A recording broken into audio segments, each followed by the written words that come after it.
Assalamualaikum warahmatullahi wabarakatuh. Good morning, ladies and gentlemen. My name is Agung, and my partner Rina. It's wonderful and persistent for us to be your master of ceremony in this beautiful morning, 29th of November 2020. Selamat pagi, salam sejahtera. Saya Rina dan rekan saya Agung. Sebuah kehormatan bagi kami menjadi Master of Ceremony pada kesempatan pagi hari ini, Selasa 29 November 2022. The Honorable Rector of Universitas Jember, Dr. Insinyur Iwan Taruna. Yang terhormat, Rektor Universitas Jember, Dr. Insinyur Iwan Taruna MM. The Honorable Vice Rector of Universitas Jember, Profesor Dr. Andes Selami MKom PhD. Yang terhormat, Wakil Rektor 1 Universitas Jember, Profesor Dr. Andes Selami MKom PhD. The Honorable Vice Rector 3 of Universitas Jember, Profesor Muswandi MSc.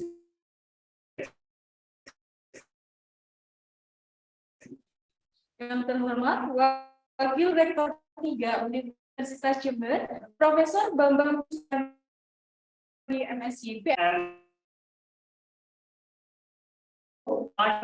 Profesor Dr. Andes. Yang kami hormati Ketua to the first International Conference on Neural Networks and Machine Learning 2020.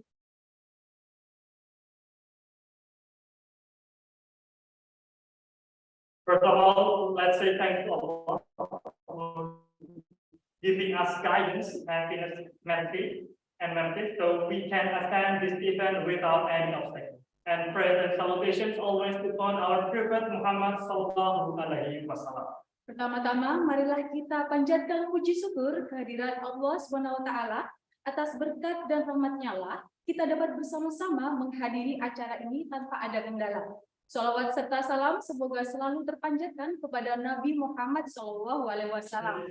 Ladies and gentlemen, in this special morning, we would like to begin with informing you our today's agenda. Hadirin yang kami muliakan, izinkan kami terlebih dahulu membacakan susunan agenda pada acara hari ini. The first agenda is opening sessions and opening dance. Acara pertama pembukaan dan tari pembuka yaitu yang dilakukan Sanggar Tari Hastari ini. And the second agenda is singing national anthem of Indonesia. Acara kedua menyanyikan lagu kebangsaan Indonesia Raya. And the following agenda is singing hymn of Universitas Jember. Acara ketiga menyanyikan himne Universitas Jember. The fourth is welcoming remark from Chairman of ICONNSMAL. Acara keempat sambutan dari Ketua ICONNSMAL. The fifth is opening remark from Vice Rector 3 Universitas Jember. Acara kelima sambutan dan pembukaan oleh Wakil Rektor 3 Universitas Jember. The sixth is reading the prayer. Acara keenam pembacaan doa. The seventh is presentations from our keynote speaker. Acara ketujuh presentasi dari keynote speaker. And the eighth is closing. Acara ke-8 penutup. And the last but not least is announcements and parallel session. Dan acara ke-9 pengumuman dan sesi paralel. Ladies and gentlemen, to take advantage of time, let's start our agenda by reciting basmalah together. Hadirin yang berbahagia, marilah kita buka acara ini dengan bacaan basmalah bersama-sama. Bismillahirrahmanirrahim. Step to the following agenda. There is opening dance by Sanggar Tari Hastari with Nyambi Pelteng dance. Memasuki acara selanjutnya adalah penampilan dari Nyambi Pelteng dari Sanggar Tari Hastari. Ladies and gentlemen, please give applause to Sanggar Tari Hastari.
berdepan.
Entering the following agenda, there is singing.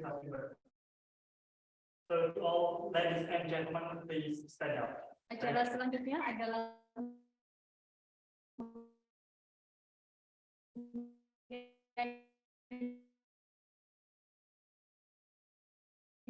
lagu kebangsaan Indonesia Raya dan Universal Chicken. Hadirin dimohon berdiri.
Ladies and gentlemen, please take your seat.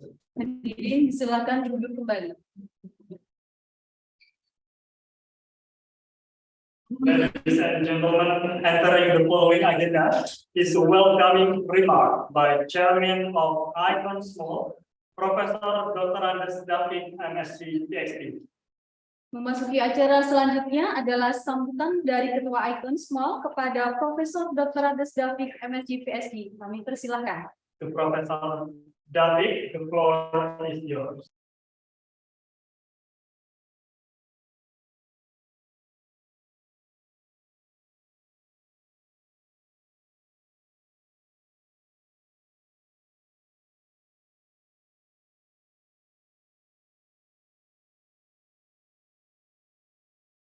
Assalamualaikum warahmatullahi wabarakatuh.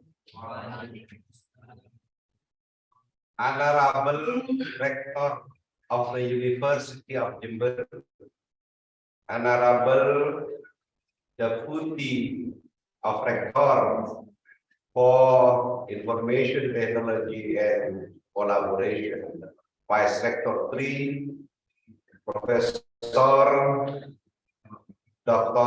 Bambang Swandi, and the Honorable, our distinguished invited speaker who joining directly in this classroom, in this meeting, Associate Professor Dr.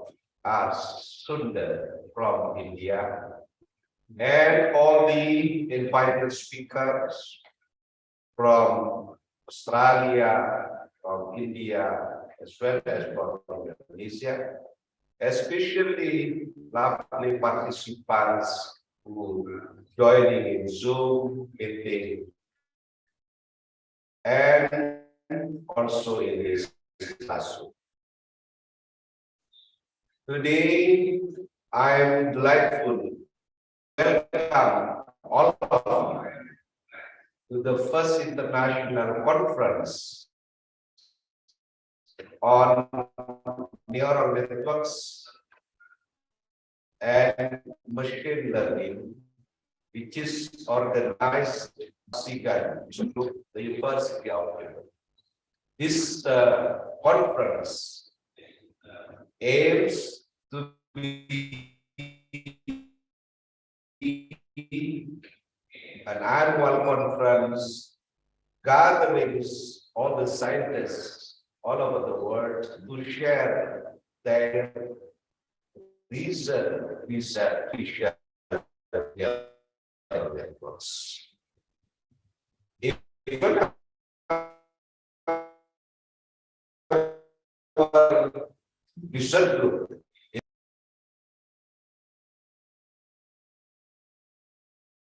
us to be a center of excellence in this university. We need to looking for and as well as study for the application side of the combinatorics and graph theory and network topology. Then we end up with this research of interest, namely artificial neural networks.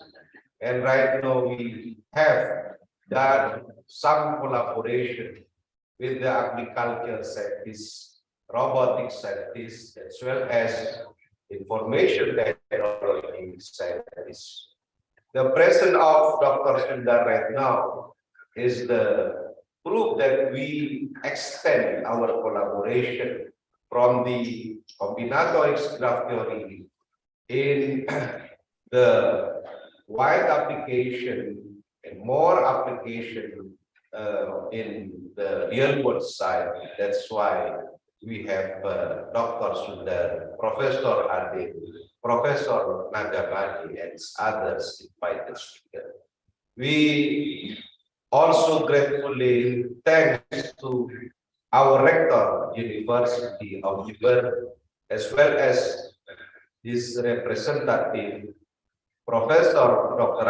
Bambang Swandi, MSc, PhD, who is willing to open this opening ceremony and also consistently support our activities in SIGAN research.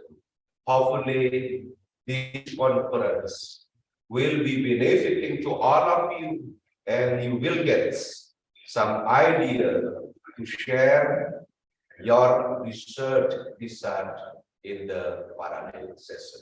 Thank you for everyone again. Enjoy the conference. Wassalamualaikum warahmatullahi wabarakatuh.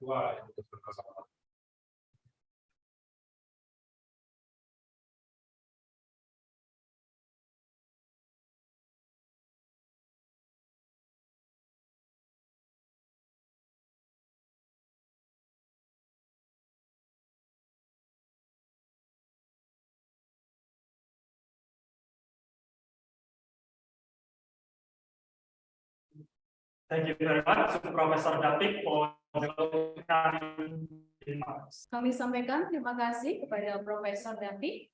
Ladies and gentlemen, the following agenda is welcoming and opening remark by Vice Rector 3 of Universitas Jember, Profesor Bambang Kuswandi, MSc PhD. Memasuki acara selanjutnya adalah sambutan dan membuka acara dari Wakil Rektor 3 Universitas Jember kepada Profesor Bambang Kuswandi, MSc PhD. Kami persilakan. Bambang, the floor is yours.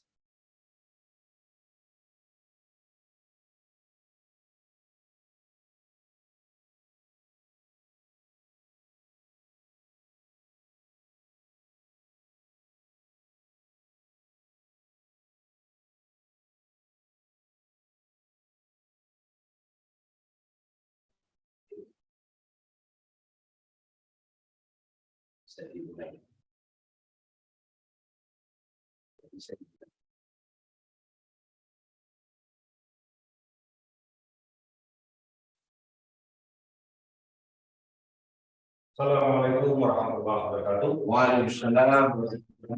Very good morning for all you who come in this ICON conference. First of all, I would like to thank you for supporting this conference from the first sector one on academic student and alumni fair was attend via the Zoom because it is conference, and also head of SIGAN and also as a committee for this ICONNSMAL conference, Professor David, who already starting this center and also start for the first international conference on neural network and machine learning. And also, of course, other participants who attend this conference either personally and also using Zoom media. And also, I'd like to thank for the invited distinguished speaker. First is Associate Professor Dr. Nagamani from India, who will attend through the Zoom, and also Associate Professor Dr. R. Sundar, who are in this conference personally. I hope you enjoy the Jember, especially in Indonesia in general, and also Professor Dr. Adel Al-Jumaili from Australia, and Associate Professor Dr. Kerpanam from the University of Jember. Dear committee and dear colleagues and participants for this international conference, very good morning again to all of you in this hybrid conference on neural network and machine learning. First and foremost, I would like to express my gratitude for to Allah Almighty for giving us the time and chance. And it is great privilege, pleasure for me to welcome you all in this hybrid conference. And also, I congratulate SIGAN that running this hybrid conference for the first time. Hopefully, this conference will become an annual conference because SIGAN now already promoted to become a center of excellence for the University of Jember, which is the Indonesia PUI, Pusat Unggulan Institute Hopefully, for the next will be any other more research and more collaboration. Because now as far as I know, they also free collaboration between India and Southeast Asia, in particular under from India, Southeast India Asian collaboration. Hopefully, one of you who participate in this conference also follow this kind of proposal for the next collaboration between India and because I see here many participants from India. And also, actually, the University of Gilbert also thank Michigan who always promoting the University of Gilbert in terms of the because we would like to continue to become world-class university, in particular in agro-industrial and biotechnology, including advanced sciences, where I think the neural network, the machine learning take central part to be one of the most people now development in terms of intelligent artificial intelligence, which is neural network and machine learning. I think part of them. Even though in my field, I am from bioscience of time, and also now we developing many issues on neural network concerning IoT and also artificial intelligence. I do hope that this conference will become as a platform for all the year to make collaboration for the next and not either local collaboration, national collaboration, and even international collaboration. I do hope you enjoy this conference and thank you for welcoming to this. Welcome to this conference either personally and using the Zoom media. Thank you very much for the coming and joining this conference. On behalf of Republic of Gilbert, I basically open this conference by saying Bismillahirrahmanirrahim. Enjoy the conference.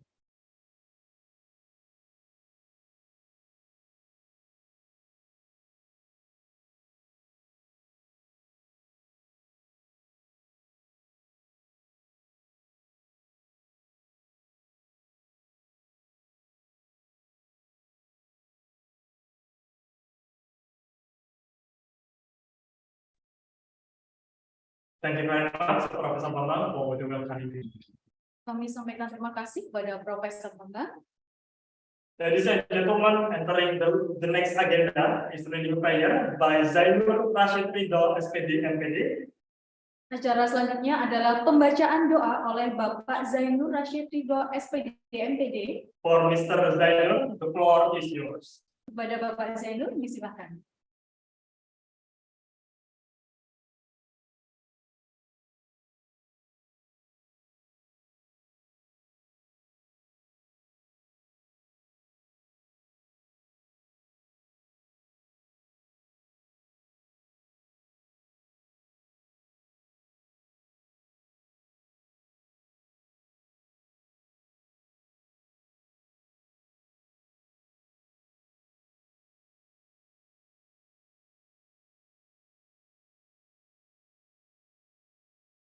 Assalamualaikum warahmatullahi wabarakatuh.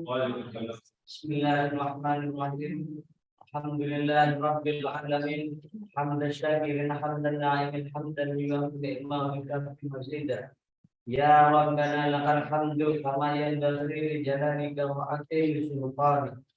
Allahumma shalli ala sayyidina Muhammad wa ala ali sayyidina Muhammad. Kama shallaita ala sayyidina Ibrahim wa ala ali sayyidina Ibrahim fil alamin innaka Hamidum Majid. Allahumma inna nas'aluka salamatan fid din wa fil jasadi wa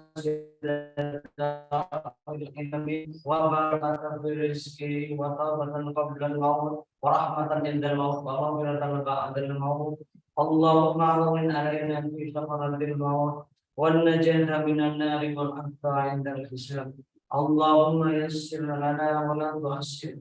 اللهم إنا نسألك علما نافعا ورزقا واسعا وشفاء من كل داء سقام برحمتك يا أرحم الراحمين. Ya Allah, Ya Rahman, Ya Rahim, Ya Mujib as-Sa'ilin.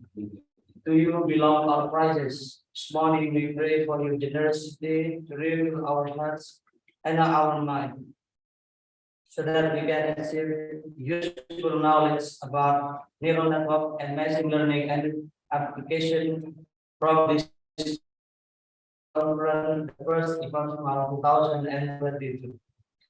Please, Ya Allah, add our knowledge and our understanding. Birahmatika ya arhamar rahimin. Rabbana hab lana min azwajina wa dhurriyyatina qurrata a'yun waj'alna lil muttaqina imama. Rabbana atina fid dunya hasanah wa fil akhirati hasanah wa qina adzabannar. Ya Aziz ya Ghaffar ya Rabbal Alamin. Subhana rabbil izzati amma yasifun. Salamun alaikum walhamdulillahi rabbil alamin. Wassalamualaikum warahmatullahi wabarakatuh. Waalaikumsalam.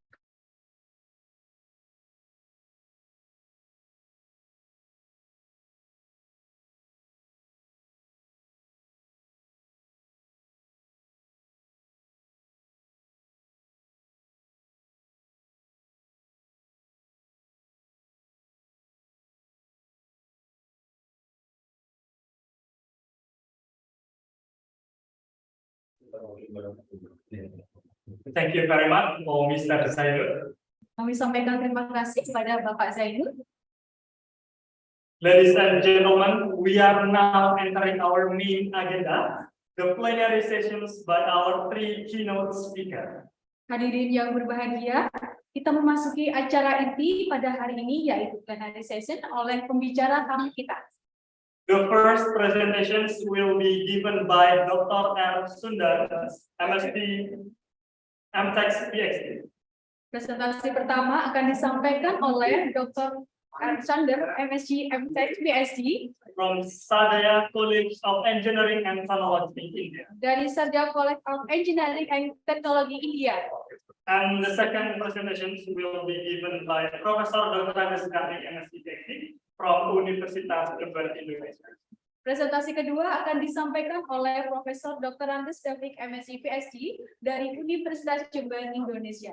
And the third presentations will be given by Dr. Adel Al-Jumaili from University Technology Sydney, Australia. Dan presentasi ketiga akan disampaikan oleh Dr. Adel Al-Jumaili dari Universitas Teknologi Sydney, Australia. Ladies and gentlemen, these plenary sessions will be moderated by Robiatul Adawiyah, SPD, MSc. Sesi ini akan dimoderatori oleh Ibu Robiatul Adawiyah, SPD MSI dari Universitas Jember, Indonesia. Ladies and gentlemen, this is the first international conference on network network and machine learning in 2022.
You will, ladies and gentlemen, may I have your attention, please? Very much. Assalamualaikum warahmatullahi wabarakatuh. Om Swastiastu, Namo Buddhaya, Salam Kebajikan, Rahayu. Good morning, ladies and gentlemen. My name is Robiatul Adawiyah. I am the moderator of this first day of plenary session. I am very pleased to see you and welcome all of you here in this wonderful occasion in the fourth International Conference on Neural Network and Machine Learning, ICONNSMAL 2022. Ladies and gentlemen, in this first day of this plenary session, we will have three invited speakers. The first is Dr. Adel Al-Jumaili from University Technology Sydney, Australia. The second is Dr. R. Sander, MSc, from Department of Computer Science and Engineering, Sahardaya College Engineering and Technology, India. And the third is Professor David MSc PhD from the University of Jember. Before we go on to the presentation of our invited speaker, let me read the regulation of this plenary. Every speaker has 1.5 hours. It consists 1 hour for presentation and 30 minutes for discussion.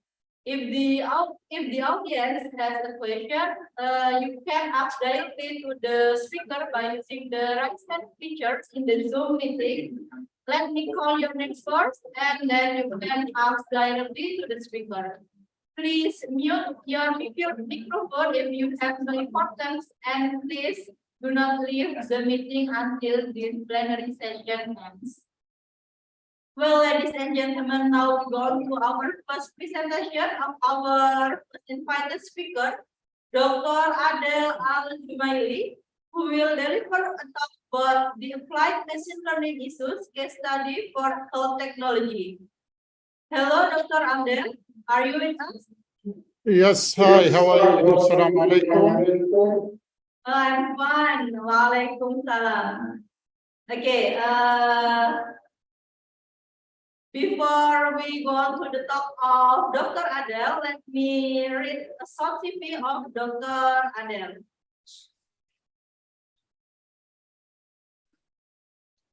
Okay, Professor Adel Al-Jumaili is a researcher.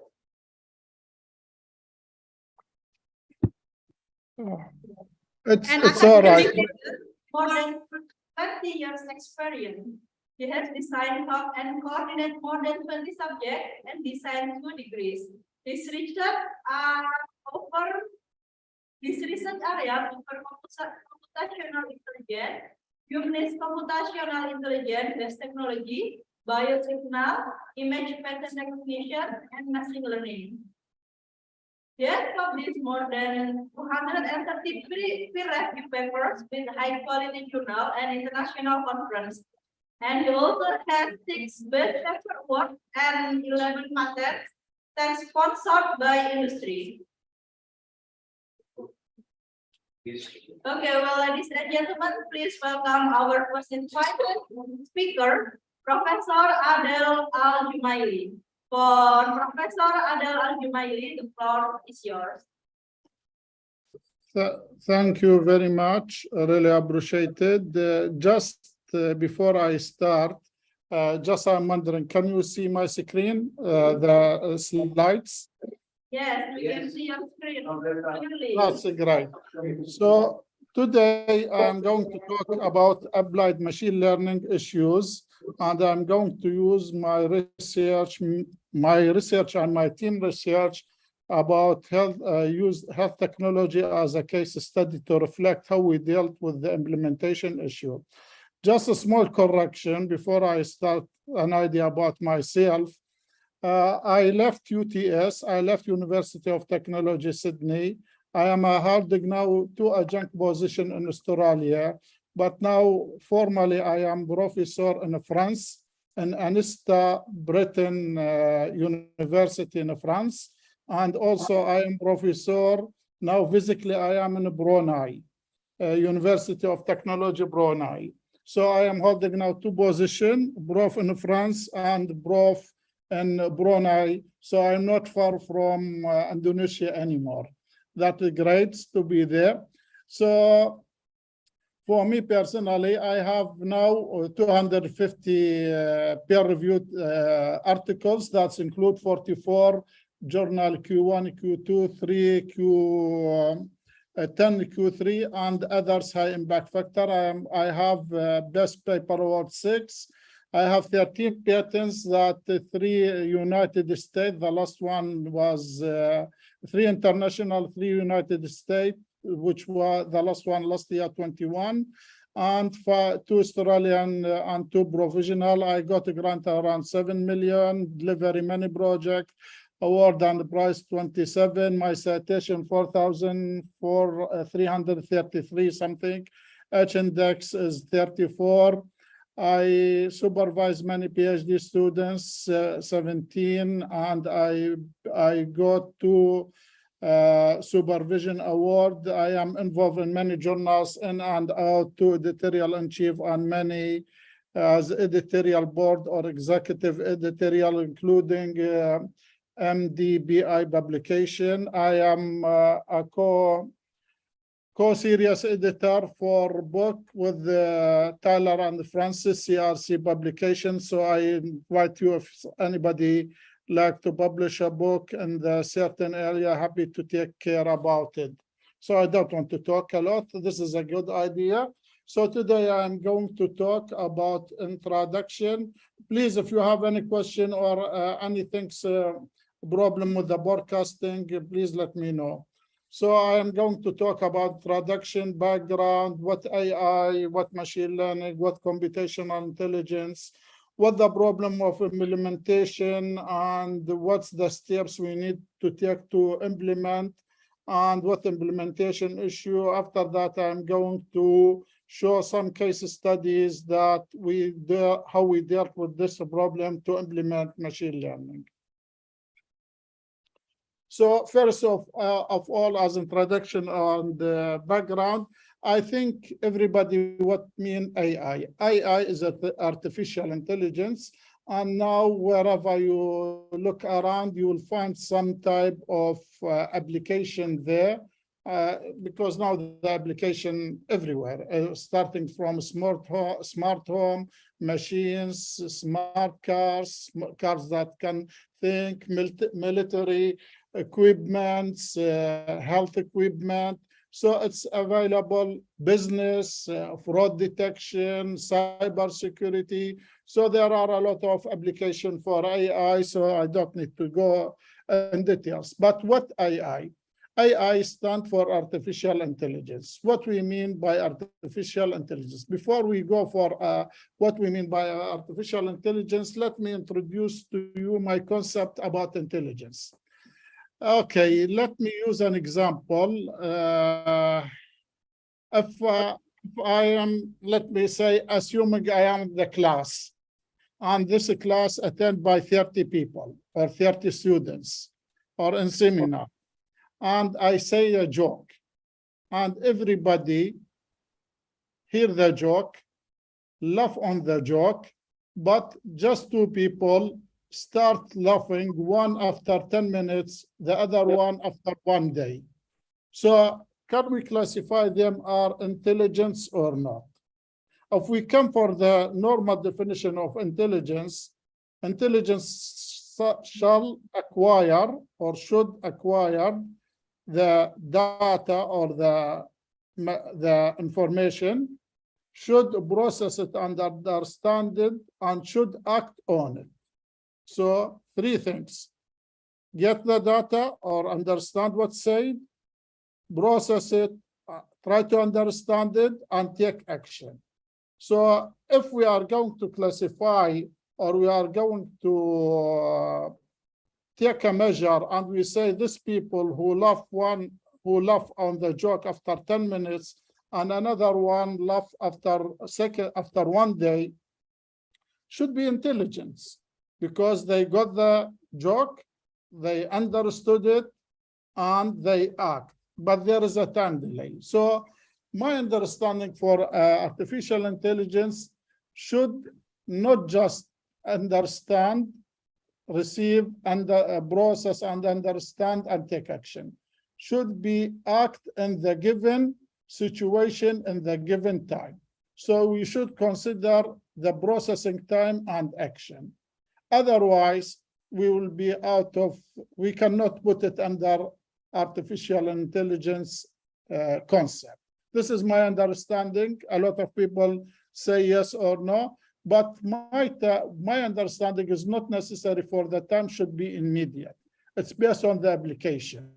So if we are talking about muscle control, it should be act immediately in real time. When we talk about controlling of gate dam for water release, even if they act within 1 hour, it will be all right. So it's depend on that. So this is the artificial intelligence, and how we can make artificial, that means is not biological intelligence, not like a human can learn and become intelligence, receive experience, okay, or through experience go through by him or herself. So it's artificial because we try to make the system learn. The system, some people they called it machine, some people they called it different name, but still the system, not biological system, computer system in one way or another. So how we can make it learn? We should provide a capability to learn, a technique, algorithm, approach, whatever the name they use. So under this big umbrella, when there are many techniques can be used to learn, under that big umbrella coming the machine learning. Machine learning is branch of the artificial intelligence that learn by experience or learn by training. Okay, so this training has a different type. I'm not going to go through it. Reinforcement learning, supervised learning, unsupervised learning, and so on. So, but still need training to do the things. And it's also covered on this learning side, whatever the type of learning, still doing in certain way. Under that machine learning techniques, small area called computational intelligence. So the computational intelligence, same, doing the learning by training or by human experience, but the tool is less. And mainly the tool that used here under machine learning, we can use Bayesian, naive, whatever algorithm. Under computational intelligence, we use less techniques and mainly that, let us say, a derivative or taken from biological experience, which is that include immune system, fuzzy logic, neural network, genetic algorithms, what they call the other one, evolutionary algorithms. So there are many, but somehow they are linked because it's mimic or try to take from biological system and make it under computational intelligence or under techniques that can learn and do or solve the problem and get some type of intelligence. A part of computational intelligence, small part of it is a deep learning, which is new techniques or complex techniques of the neural network. Early neural network was just take the surface of the brain and build a mathematical model. Here, they don't take just the surface of the brain. They take different layer of the surface of the brain and build a mathematical model, and they call it deep learning. So this is a very high level, very general information, what we mean by that. And hopefully we are going to do, I'm going to touch also on high level some of the details. Okay, so what the computational intelligence problem, and is another way also the machine learning problem.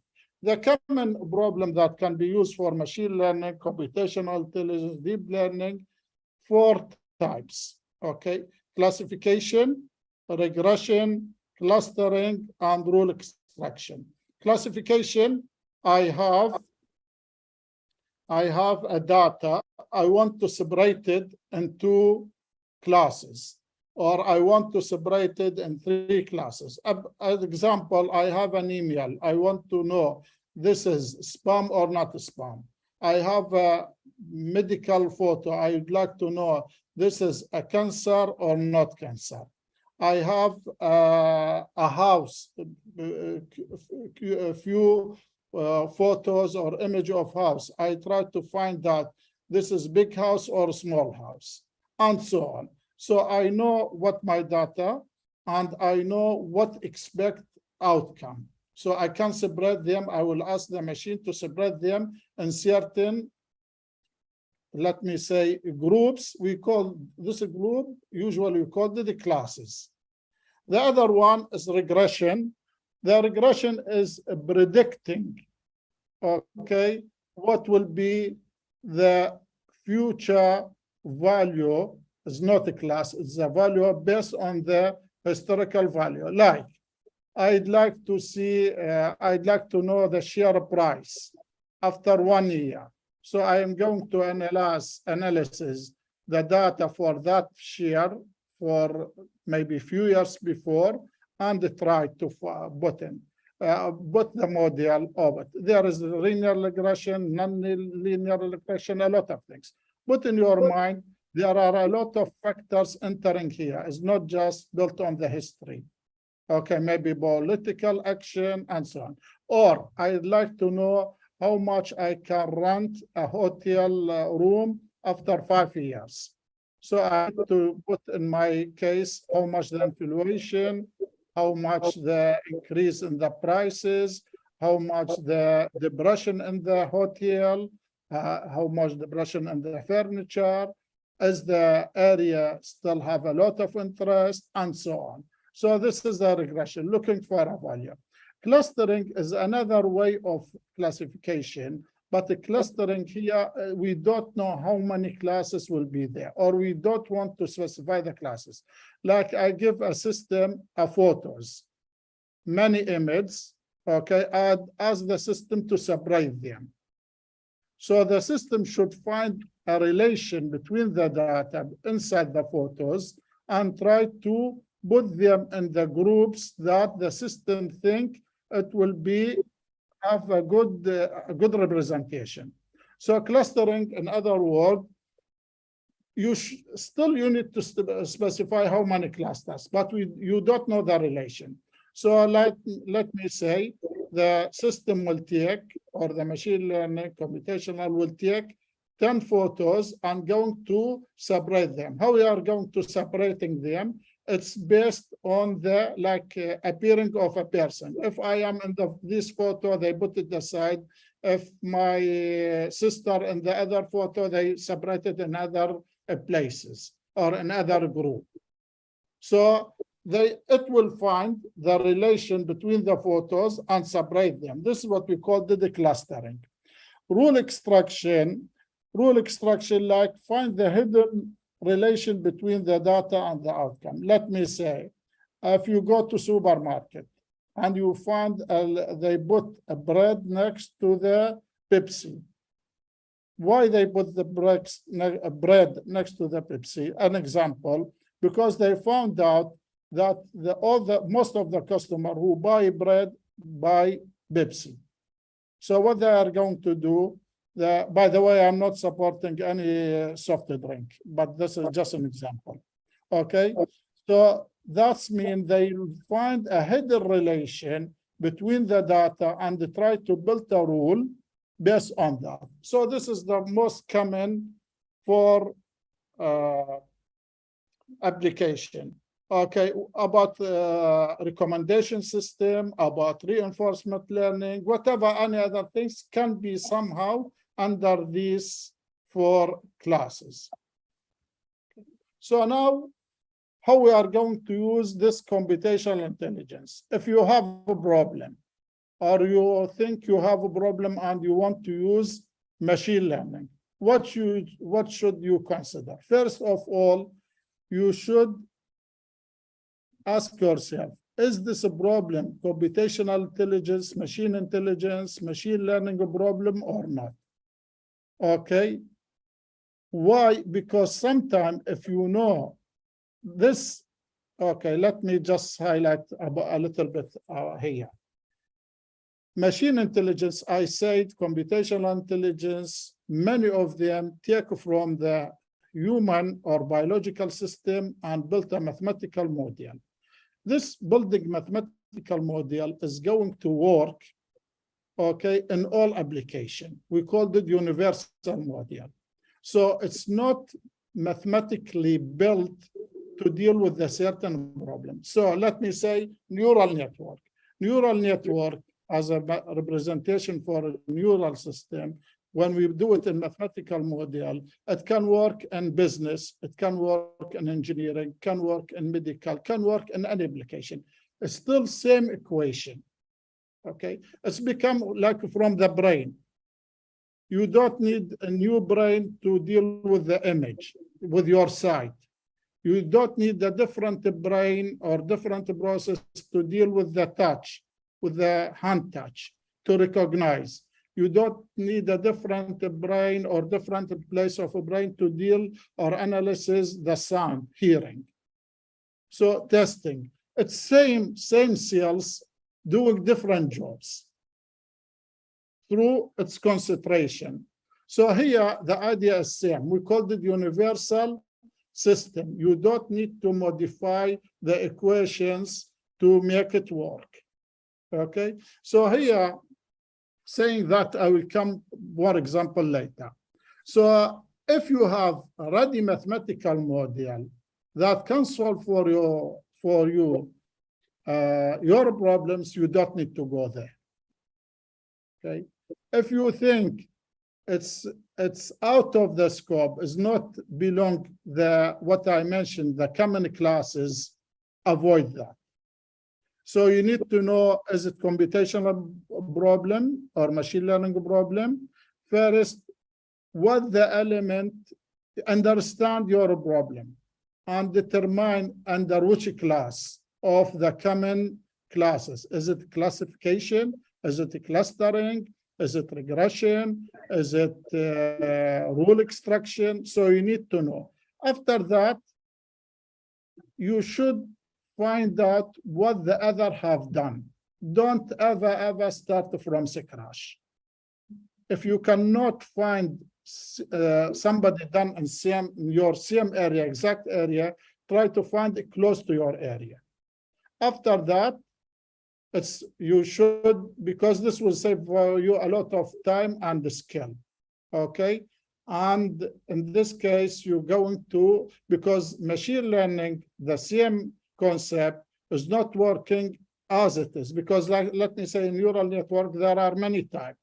Yes, it's still neural network, but some of them working in business, some type of them, other type is not working in the business one is not working in medical. You need to modify it. So it's a good idea to know how it works, what the other have used. So you start from there. And the most important part also, you should know, okay, your problem and your data. It will help you to find out what the type of algorithm you need. Even a lot of people, insisted now the new trend, knowing the data is the best for you to do or understand build your system. So now, okay, the application type, well, the background of the implementation, you should consider the application type and find out what the others have done. You should think about what the processing time you need. You should think about available data side, and you should know the data information. What I meant here. If I want to diagnose a cancer, I am not a pathologist. I should go to the pathologist and tell him this is 1,000 image of cancer. Tell me which one a cancer, which one not a cancer. So with this, what we call the labeling. he is going to put a label, or he's going to identify this image cancer, this not cancer. Maybe so you finish like 700 images not cancer, 300 images as a cancer. So this is the label. So you should get information about the labeling. About the data size, I mean, I'll give you a very easy example, even for a human. If I want to teach somebody or train somebody how to drive, if I train him just in the highway and expect from he's going to perform very well driving in urban area, it will be wrong. Because in the highway, he just moved forward straight. So I haven't trained him to drive in the city, which is maybe going to face a different problems. So here, the same for the data size. If you want to train your system to perform well, you should have enough data.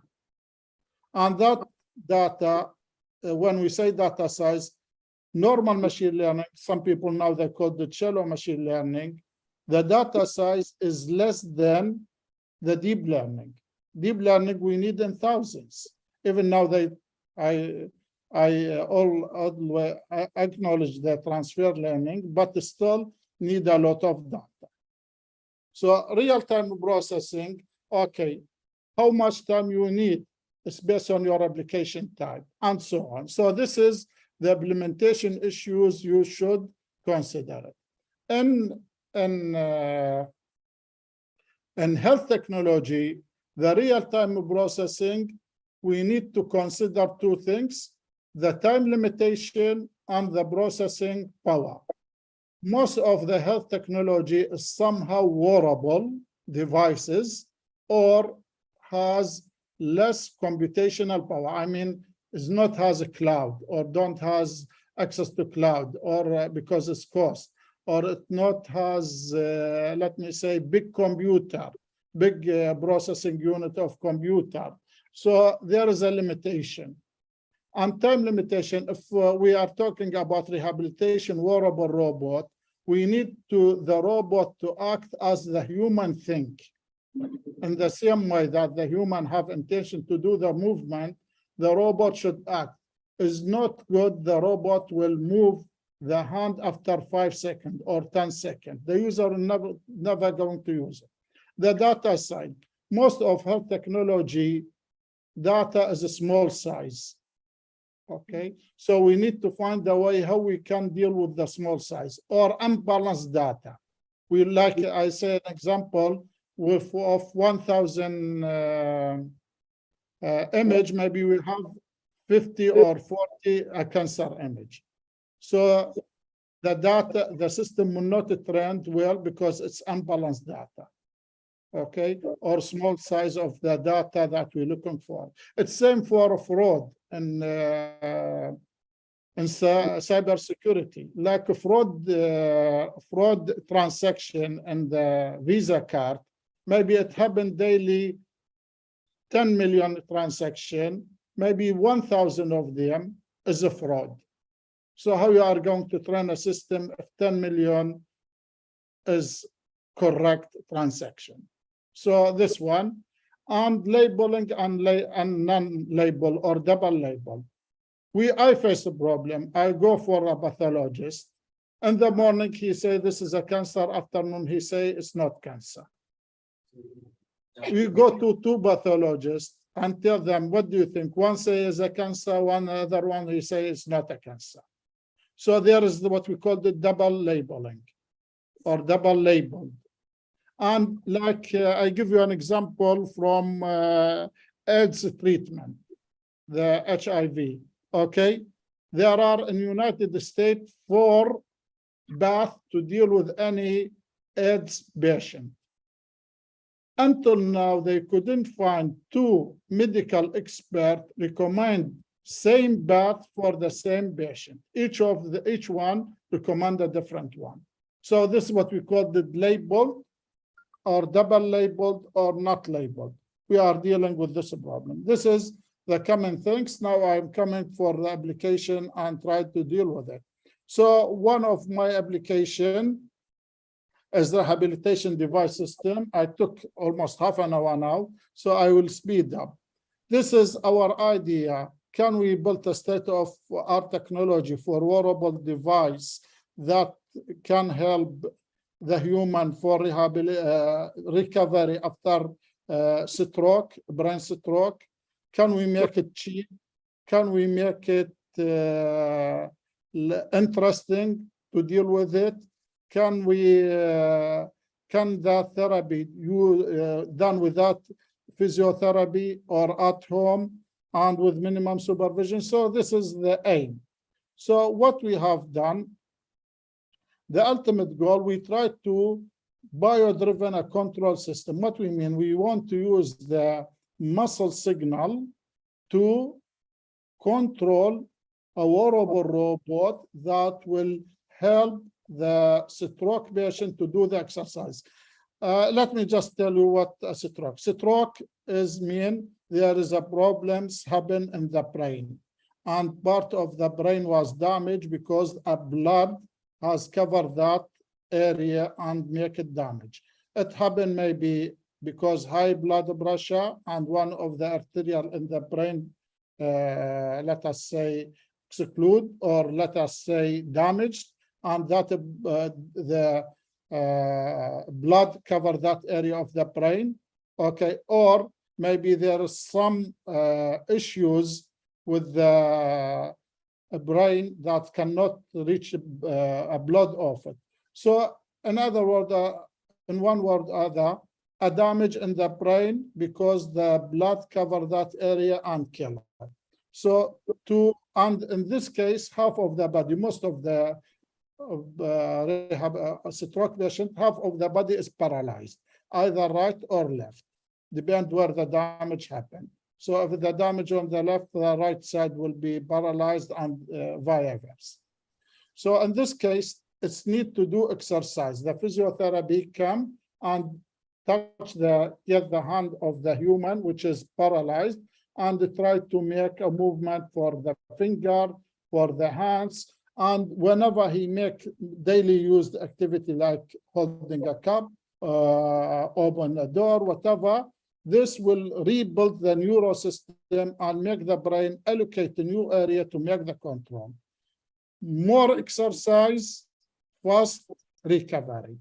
But now a lot of people use a machine that inject a signal or current inside the muscle center and make involuntary movement. But that's bad because you cannot use it more than half an hour a day because it's going to damage the skin and it's going to damage the movement. You are not going to do the daily life activity. So the idea, we make a wearable robot, and that wearable robot either recognize the other hand movement, the unparalyzed, or recognize the intention, the weak intention, and start to make the required movement. Because sometimes the human can start to make the hand movement, especially the hand, but cannot complete it, so the robot will take over.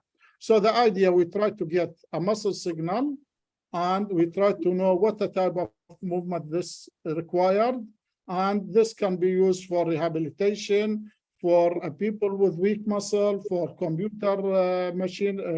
human-machine interaction, human-computer interaction, prosthesis devices, and so on. So this is the idea. Okay, so, and we're facing a problem, the real time, I'm coming to it. The clinical acceptance is very low because the people that don't like it, it's working in the laboratory, but it's not working in the real life. And also there is a problem when we use the muscle signals, usually we call it EMG. So when the electrode shift, the sensor for the muscle signal change its position, even in one centimeter, the reading will be different. The system is not going to work. The limb position, in the steady state, if the patient puts his hand on the table, the reading for the muscle signal is different when he moves his hand next to his head. And the muscle fatigue, the muscle itself may be tired after use it many times. So the signal will be different. And also while training, the muscle signal will become better, so the system is not going to work. The most important part here, I don't want you to go for all of this. I'm just going to concentrate on the real-time issues. The real-time issues should be the delay controller less than 300 milliseconds. In other words, you should read the muscle signal, process it.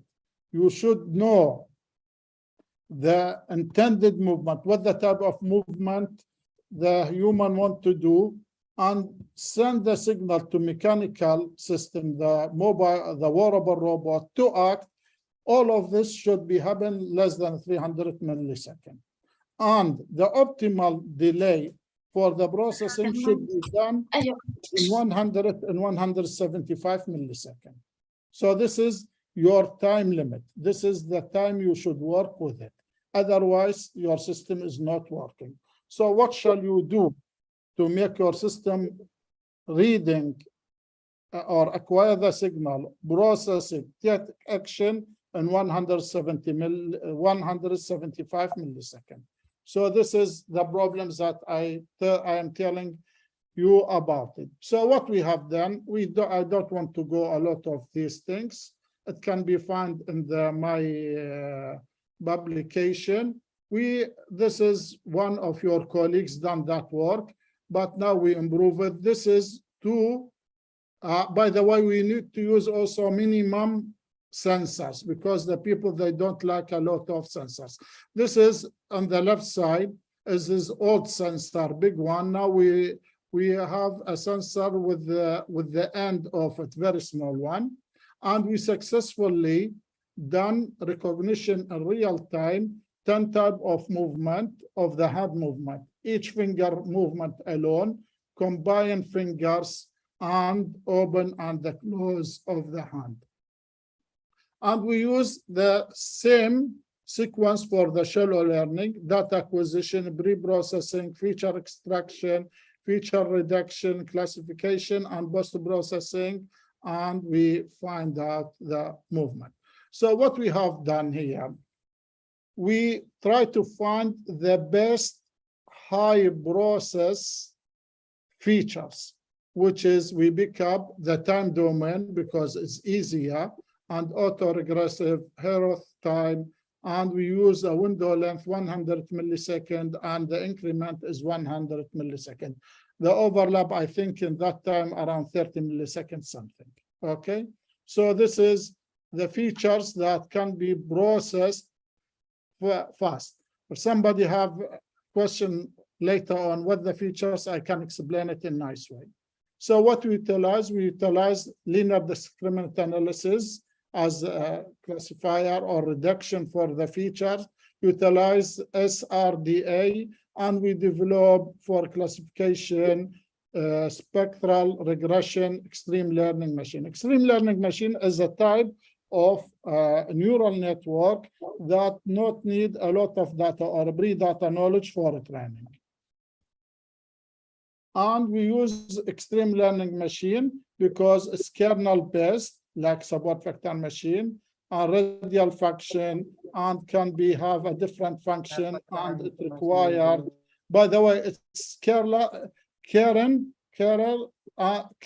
and non-kernel also. It looks like a support vector machine in some cases, and there is non-kernel, which is like a traditional structure or architecture for the neural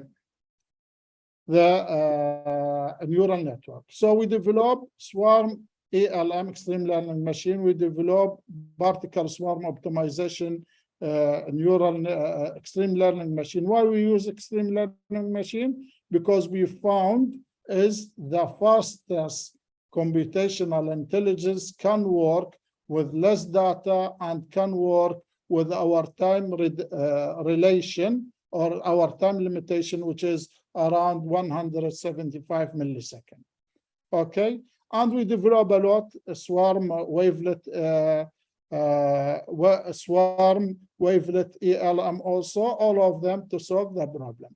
So we develop a new node-based ELM, and we develop online sequential learning machine, and we develop semi-adaptive PRS system, and we design also a new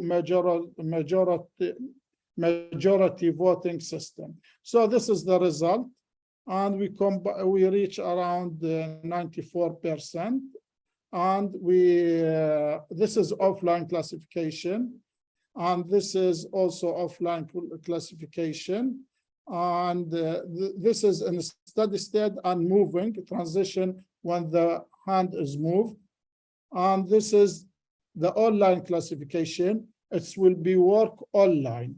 Okay, the system is not offline. The system will learn while the movement happen.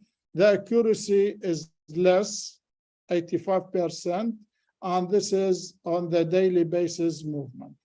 And after that, we benchmark it with all others, and also we use a different method, and we prove what we develop is a better. Okay. And this can be what we built our system between amplitude and non-amplitude. Amplitude, the people lost their hand, but we are talking about lost their hand from the forearm, just the hand up another few centimeters, not from the shoulder. Because the human can still imagine, he can move his hand up to 3 years. After that, he cannot imagine. We need virtual training to make him imagine he can use his hand. Okay. And based on that, we published some work. This is a framework in IEEE trisection neural network. We published another one, neural network, both of them 2017. We published in biosensor in 2019, and we published optimization neural net 2018. This is old. I'm going to show you some new work. Now we are talking about trauma. Trauma is Alzheimer people. Okay, they have I don't know, can you see my hand? Yes. Can you see my hand? Yes. They have a vibration in the hand. Okay, this is a trauma, is uncontrolled or unwanted vibration. So the idea, can we, based on the EMG, can we recognize this is a wanted movement or unwanted movement? Okay, and can we do that or not? So this is the idea we use, because this is still with the real-time limitation, and we have less human people in the experiment. So it's a neurological disorder characterized by oscillation of the movement. I just say it. Now we are going to, is it intention or non-intention? A lot of discussion with the neurology specialist, but we are going to say both signals coming from the brain, the unwanted and wanted movement. If somebody would try with the trauma, he wants to move his hand, okay, the hand will be isolated, vibrated. Also, he wants to become a cup. So this is a lifetime problem. We try to solve it or help the people to dump this movement before it happened. So what we have done, we've done experiment. So, this is the type of experiment. We would take the EEG, the brain muscle, the brain signals, EMG, the hand signals, and we ask the patient to do certain exercise. One, rest his hand on the table or the desk. After that, like 5 seconds, move his hand back 5 seconds, raise his hand for 5, let us say 5 seconds, rest 10 seconds, and repeat. Move his hand to the shoulder. I think another movement here, I cannot recall it. Here, we ask them to put, take a cup, try to drink. Here, we try to tell him, move the things from place to place, and here, draw a circle. So all of this, we tried. But what we have, we just got 11 patients happy to do that. So we just got 11, the age from 45 to 85. So we have a small size of data. What we have done, because we ask the patient to repeat the information, to repeat the experiment many times, we get a little bit about the data. This is the task that I just talked about it. Like here, spire, draw spire, and do that for 10 seconds to stop, another 10 seconds. Okay, what we have done, we've done the normal thing, filtering, try to get the EMG. Okay, segmentation, try to find where is the important information. Okay, feature extraction and use spatially filters time domain, dimensional reduction or feature selection. Okay, classification and post classification. What we have here, we have 2 channels. So, but that will not be enough. So what we create virtual channels. And this is through the method we call the spider filter. Like the new channel will take the maximum of the one channel, the maximum between the 2 channels, and the minimum of the 2 channels, and create the 3rd channel. So in this case, we can create, if we have 4, we can create more channels.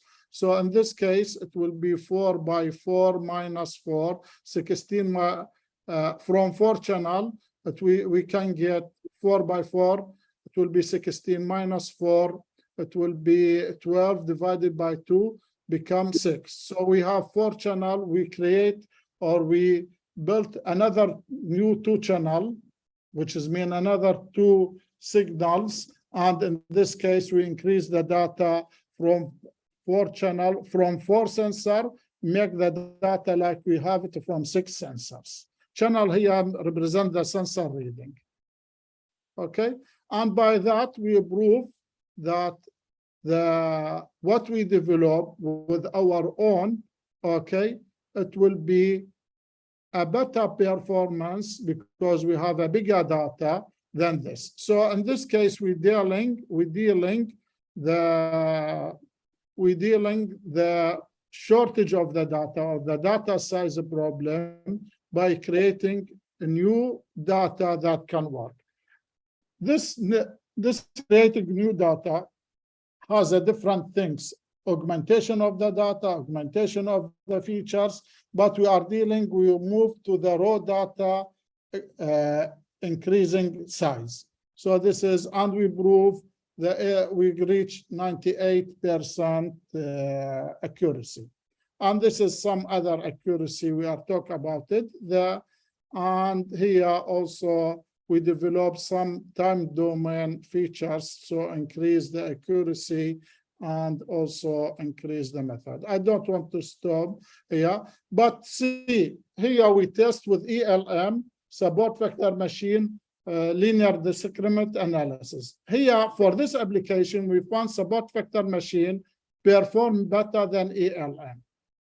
Okay, so that means it's still machine learning, but we found almost same application. We found the different techniques performing better. Okay, now our recent work, we try to take, since we don't have a lot of data, and the deep learning approve it's working good.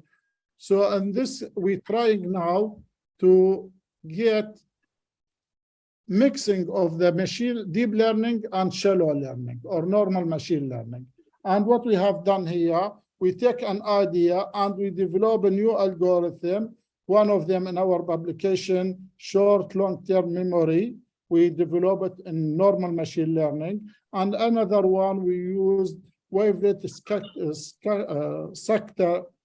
sectoring transform, which is a deep learning, but working in shadow learning, and approve it work. Anyhow, this can be found in this publication, which is just published in IEEE, I think last month, okay? And this published in 21, long short term recurrent spatial temporal fusion of myoelectric pattern recognition, published in expert system and application last year, and another two one and 21 in telecom and with NAM, and another one in 20.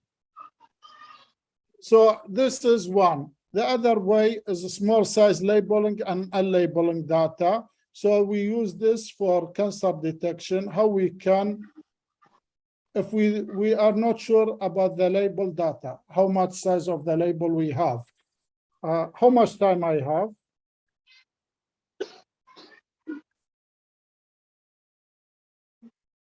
I think, anyhow, I think I have 10 minutes, correct? Can somebody confirm?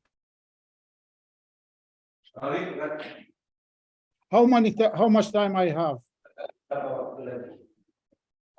It's about 7 minutes. 10 minutes, great. So, okay, I will finish with 10 minutes. So small size of unlabeled data, what we have done. Okay, this is a cancer detection. This is a normal image for cancer. This is pathologist image under microscope. So what we have done, we use, we mixing the data. What we have done, we take the data, we divide it by bootstrapping algorithm, which is a machine learning, and we mix it. It's not fault concept, it's better than fault concept. And we use it always, okay, to find out that test with the test data to find out what is happening. And we use deep belief network. We use advice support vector machine, and we try to make aggression and give a weight that help us to label the data. In other words, make it in this way. We try to find the data that we don't know information about it. We try to align it, okay, with one of the data that we know it. So we try to find the relation. Is it close to the, let me say, this image, I don't know if it's cancer or not cancer. I look carefully through machine learning. Is have some similarity to the cancer or not? So if it has more similarity to cancer, I say that this is a cancer. If less similarity, we say this is not cancer, something like this. This is the concept. So we try to deal with or work with unlabeled and labeled data and the training and parallelize classification, and we try to find the better result in the two-stage. Deep belief, constructed ready, layer-wise, and after that, we use unsupervised learning to do that, because here we, by the way, clustering usually assigned with unsupervised learning. Okay, and we develop advised support vector machine. What advised support vector machine? Take the data that not sure about it and re-enter it again with give it a priority which close to which classes.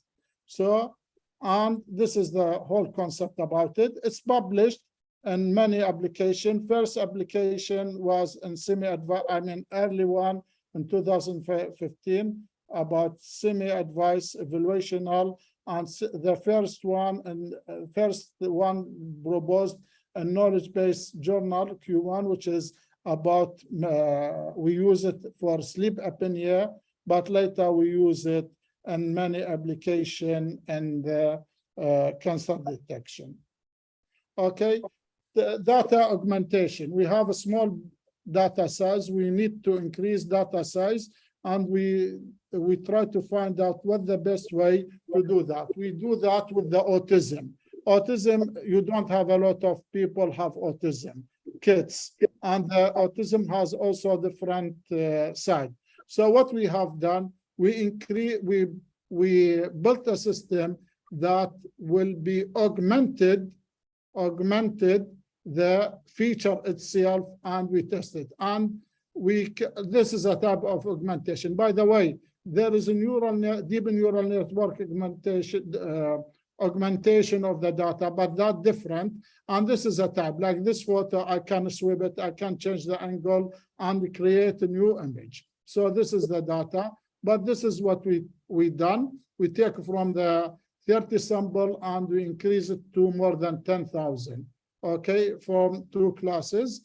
And we tested in the autism and in non-autism data set, and we improve the accuracy and increase. Like in this data set, IRCCA from 75 to 89, E. coli to 85 to 90, and so on. And we published one paper in 91 and multimodal technology interaction, I think Q2, and also in 20 and in 2019. The other one, we've done a lot of work in the non-contact sensor, small sensor next to the human, half a meter to 2.5 meters to 3 meters from the human. This sensor have it's a radar, have 2 pulses, and we send these pulses and we receive these pulses, and we built a system that can get heart rate, oxygen saturation rate, the chest movement, and which side of the human can move. We take from 2, we make it a 3-dimensional features. I'm not going to go through that. And we got respiratory, heart rate, and also tidal value, the value in the chest, how much air there, and also the side, which side the patient sleep, and the oxygen saturation level. Okay, and we publish in IEEE Sensor Journal, a lot of publication. You can find it in my Google site. Deep learning, I will skip there. Now we are talking about fusion of multi-sensor. Like a human, he never take a decision based on one sensor. He can maybe see, also can hear, also can test. So it's more than one sensor, and using this sensor to take a decision. Now we are working on this one. Conclusion, you should know your data. You should know your problem. You should know if it's machine learning. You should try to find what the other have done, and from there start working. Thank you for you, and thank you for my team. Thank you. Thank you very much, Professor.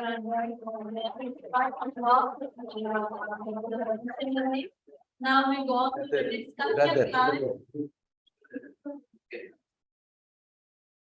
Now we go on to the discussion time for audience who want to ask a question to Professor Adel. Please welcome. You can unmute your microphone, or you can write your question in the chat box in the Zoom meeting. Then you can ask to the Professor Adel. Please welcome. Professor, Yep. I am Dafiq, from the University of Jember. Thank you very much for the lovely presentation, and I'm very pleased to see you and to meet you, and hopefully next year or sometime can visit my university. My university, actually the same university with Dr. Hoirul Anam, who was your student. Looking for Anam, and for Dr. Anam promised me many times, but this haven't happened. So looking for. Yeah, Professor. I also was graduated from Australia. Then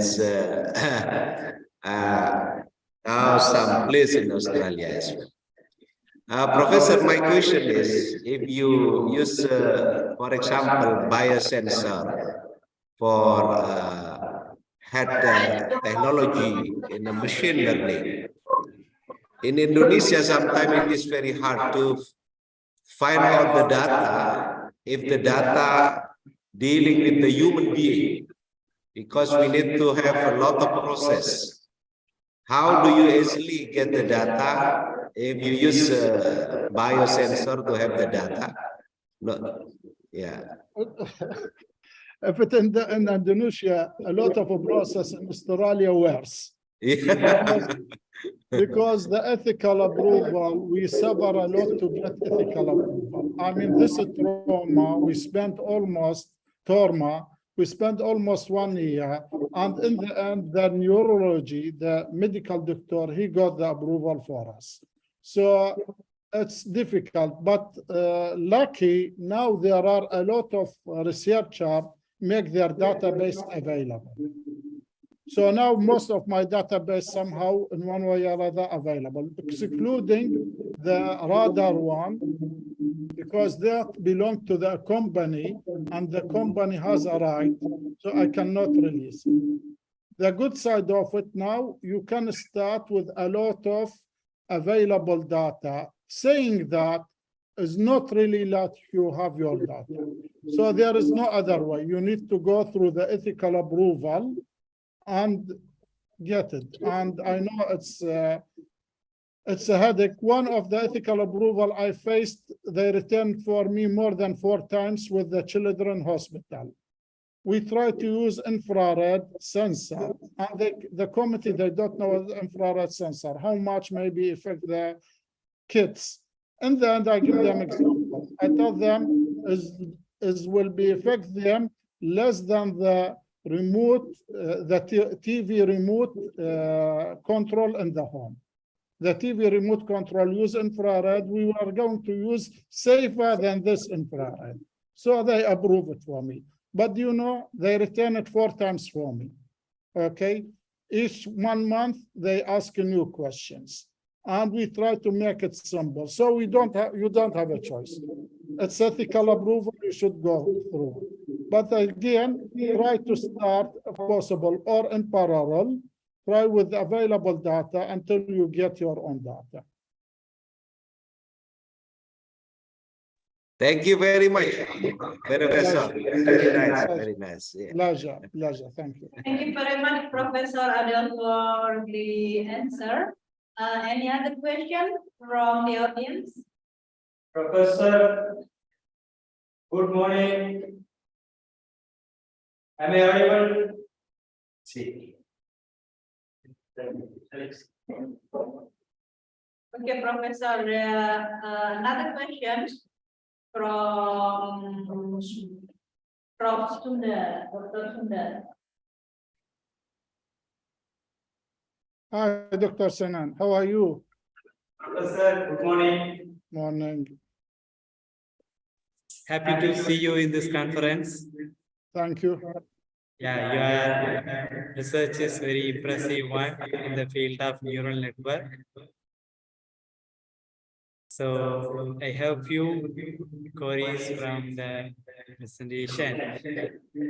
The first one is how we can do the dimensionality reduction.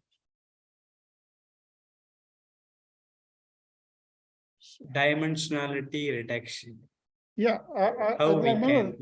Yeah, we develop a lot of algorithms. Honestly, is dimensional reduction, what is it? Is a feature selection in one way or another. Okay, so we develop a lot of algorithms for that. So I cannot recall many, but I can send you if you like some. The last paper, if you read our last paper in IEEE Access last month, it's about dimensionality reduction, which is a feature selection. So there are a lot of developed methods to find out the best, starting from the very basic one, which is use the binary logic. Take one channel or one sensor reading. Is it good? And do the classification. Is it good? No. Mix it with the second. Good? No. Mix it with the third. Good? No. Take the second out. Good? No. Take the second and the third. I mean, from normal binary sequence to very complicated one. So we develop a lot. And one of paper I published it with the collaborator in Thailand, we try to weight it, give a weight for each feature and try to find out the most influence one. And we take that as a features and we ignore the others. So the idea is always which subset of the features can give you or can better result or almost same result if using the whole feature. And the idea behind, it's a good deal if you can process the whole feature, but it will be out of the time limitation. So we develop a lot, starting from basic concept to weighted for feature and others. This, what the methods, there are many, nothing come to my mind, but this is the idea and the concept behind.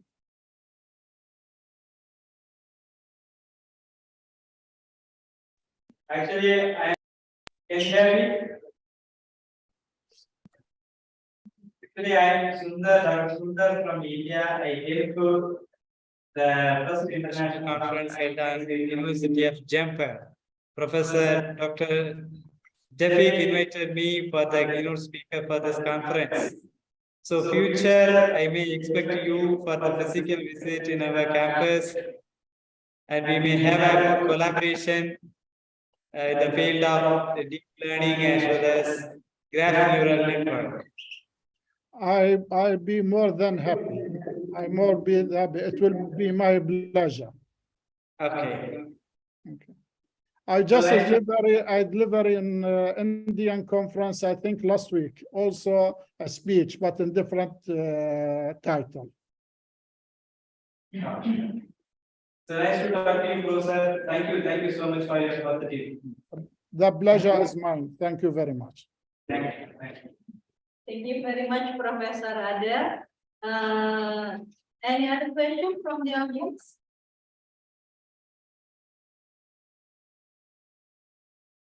Okay, I think there is no question, Professor. Thank you very much for the talk.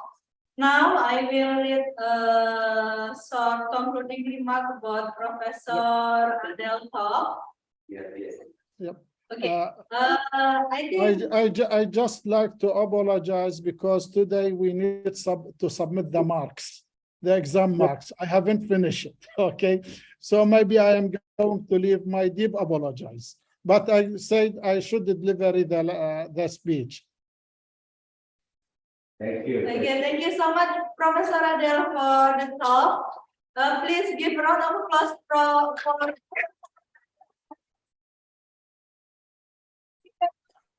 yeah. Thank Thank you. Okay, well, ladies and gentlemen, now we go on to the second invited speaker for the first plenary session, which will be delivered by Dr. L. Sander, MSc, MTech, PhD. But before we go on to the presentation, I will read the short CV of Dr. Sander. Dr. Sander, MSc, MTech, PhD, is Associate Professor in the Department of Computer Science and Engineering, Sahardaya College of Engineering and Technology, Kodarka, India. And he got a PhD degree in the Computational and Information Technology from Sundaranagar University in 2016. And now he is the lecturer in the Sahardaya College of Engineering and Technology, Kerala. For Professor Sander, please welcome.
respected Professor Dr. Defik from the University of Jemper, respected rectors from the University of Jemper, and my dear research scholars from the university, and the participants from various countries who were in the Zoom. A warm greetings to everyone who are all present here.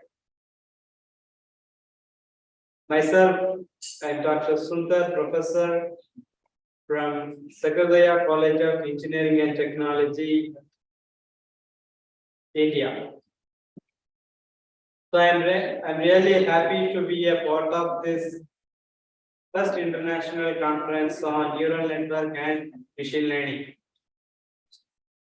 And I highly appreciated the entire team who behind this conference and their hard work. At the same time, I physically visited this conference and the university is great, good learning platform for young generation people. I'm so happy to be a part of this international conference.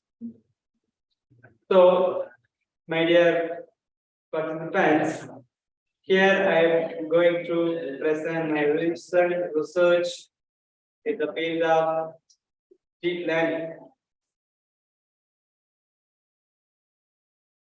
The title is Optic Disc Segmentation and Glaucoma Classification of Retinal Images using Deep Learning Models. Before getting to the topic, I wish to tell you about the real problem in the medical field. See, glaucoma is a second leading cause of blindness, which primarily affects the optic nerve system. So, this is glaucoma diagnosed by ophthalmologists by doing serious number of tests known as eye examination, such as tonometry measures, pessimetry measures, perimetry measures, cornea thickness, gonioscopy measures of angular position between iris and optic nerve, wherein only can detect the glaucoma disease at the early age. So this glaucoma disease can happen at any age, at any time. The high probability is that above 60 age people. Once the glaucoma has happened, we lose the vision. So it cannot be reversed. So identifying glaucoma is very difficult, but it is gradually grow until to reach the extreme level. If suppose you have lost, you can't reverse back.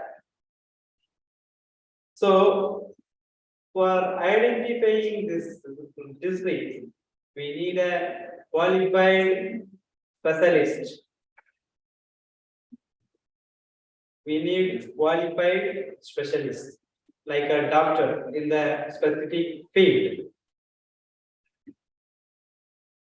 So the glaucoma disease have different forms like open angle, angle closure, normal tension, pigmentary. These are all the forms of glaucoma disease. So screening of this disease, glaucoma, is very costly and time consuming and prone to be human error. So Not only that, the patient also have, there is no much time, and they are afraid about the series of tests. So that is the main aim of this problem, to solve it.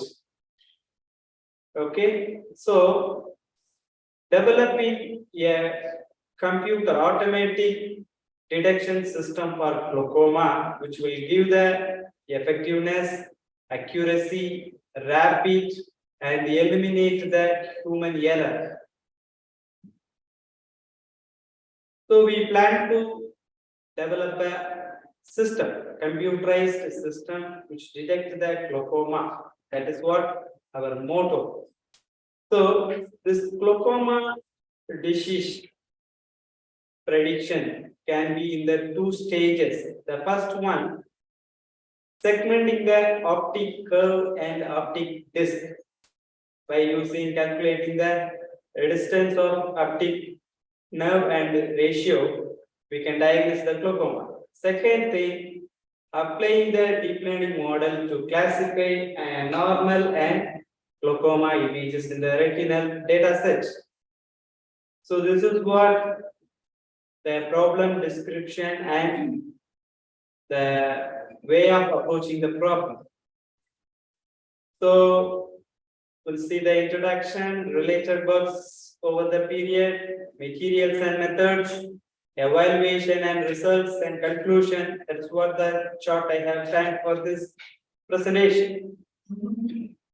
So already I mentioned glaucoma is an eye condition that affects the optic nerve and leaves the vision loss. The second leading cause of blindness can strike at anybody at any age. The probability is above 60, there could be a chance. So there is no warning signs. Only you can realize when you reach the advanced level. Once you have lost the vision, it can't be reversed. You can see that image, that fundus images. Here you can see the normal optic curve. It's like a oval shape. You can see oval shape normal vision. Once you have the glaucoma disease in your fundus image, this optic curve can be like a circle. So this is what we could identify from the image. Now, see the second part of the image, the normal vision, when you are seeing the tree, it is like background and foreground is separate. You can see beautifully. Okay, when you have a glaucoma vision, you see that beyond the tree there will be a black color. Okay, so this is what the eye vision, those who have a glaucoma disease. Okay, so to find the glaucoma, that is what already I have mentioned. The ophthalmologist, the doctors, ophthalmologists can go for serious number of tests that only eye examination. Okay, so first they will check tonometry measures, pachymetry measures, followed by perimetry. Then they will look conioscopy measures angular position between iris and optic nerve, where only an optic curve examination can detect the early stages of glaucoma. So here you can see the glaucoma is diagnosed by ophthalmologist, a specialized doctor by detailed eye examination, such as I have mentioned. Only an optic curve nerve examination can detect the glaucoma at the early stage. Screening for glaucoma is very costly in the medical field, and it is time consuming because serious number of tests we have to follow by the prescription of doctor, and it is prone to be a human error. And also critically to build an automatic glaucoma detection system. So this is what the problem description. There will be two stages of automatic glaucoma screening system. The first one is optic disc and optic cup segmentation part. The second one, using the deep learning models, we are going to classify a glaucoma in the data set. As you all know that machine learning models are good for predicting the disease. That is what morning our professor Adlib from the Australian University, he has explained beautifully about the supervised learning and reinforcement learning techniques. So before going into the problem, we should investigate the data set first. What are all the features in the data set? What is the label for the data set? Okay, so if you know the features and label, you can go for supervised learning technique. The supervised learning technique, there will be some methods: binary classification, multi-class classification, then regression. In the data set, you have a features and the label.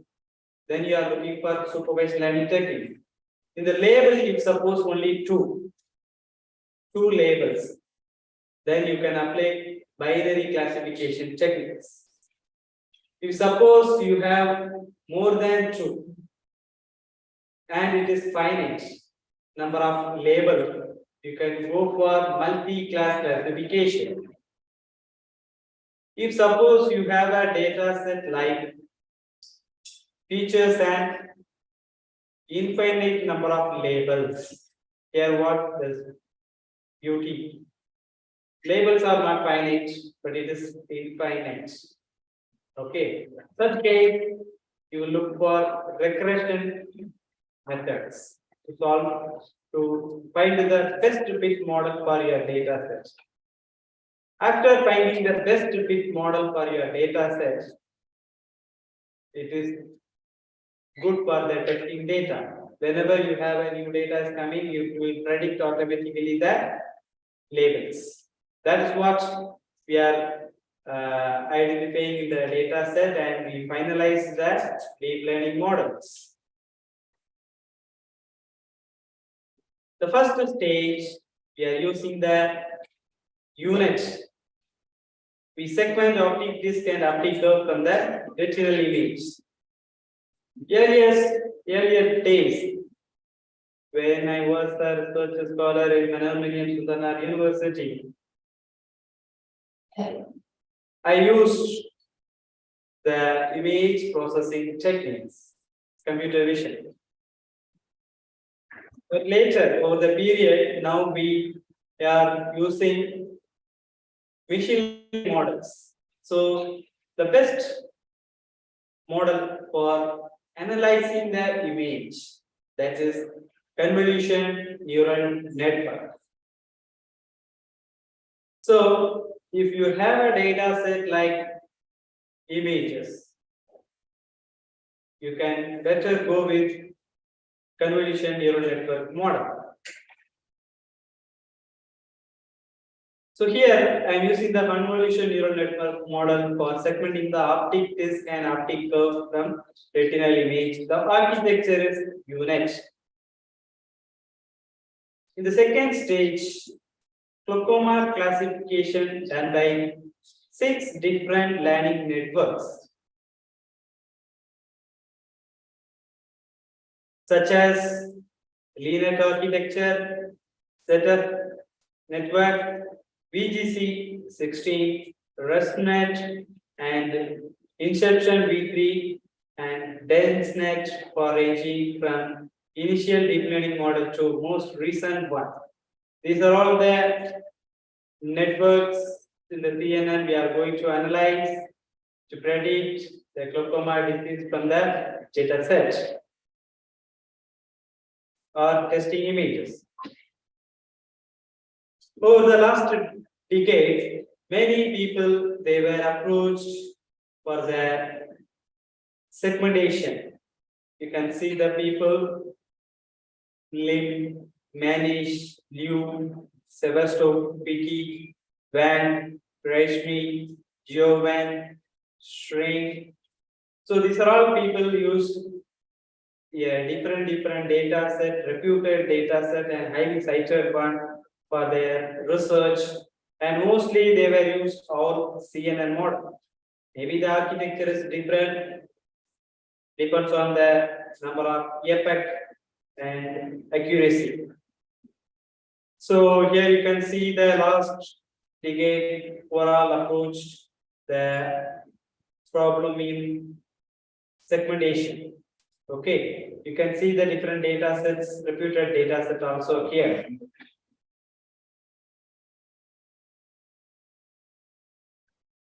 Deep learning models used in the glaucoma classification. So after the first stage, we are going to classify the glaucoma images and normal images. Okay, so for that classification, many researchers approached over the period of years. Here you can see the data set, Origa, refugee. Then from the medical college, Castrobia Medical College, Manipals, they have given 1,426 images for the glaucoma classification. Then Akrima, one of the best data set. HRF, then RIM1 169. These are all the best frequent used data sets. So before approaching the problem, you should know already I have mentioned that you have to investigate the data set properly. Okay, then methods. Mostly we will apply convolutional neural network, and the architecture might be different for different data set and based on the number of epochs. So here, for my recent research, I have used TRISTRI GS1 dataset for optic disc and optic curve segmentation. So in this dataset, we have 101 eye fundus images, 31 normal image, and 70 glaucoma images. Our ultimate aim to find the model, best fit model for segmenting the data set. Here we have 101 images. So here 50 are training images, 51 for testing images. After finding the best fit model for this problem, you no need to worry about the data set. When you have a new testing data, this model will predict the segment the glaucoma disease images.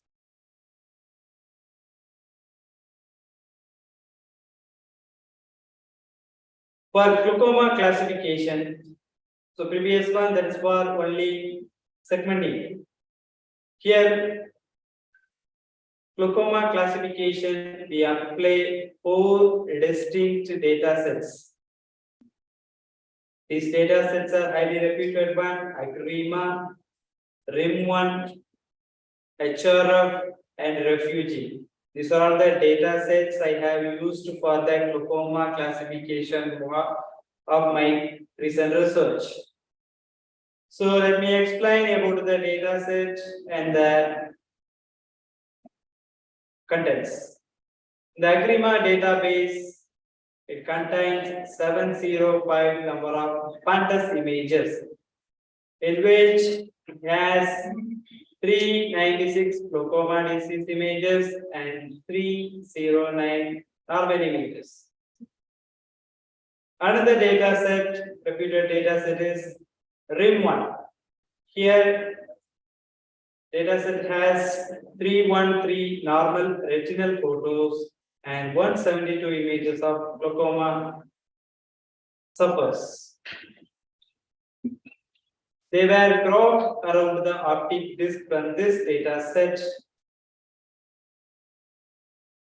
Then refugee and HR. Refugee data set, it contains 1,200 retinal images, 10% of glaucoma, and the remaining are normal images.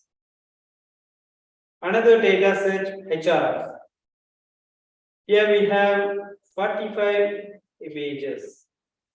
15 images from the healthy, that means normal.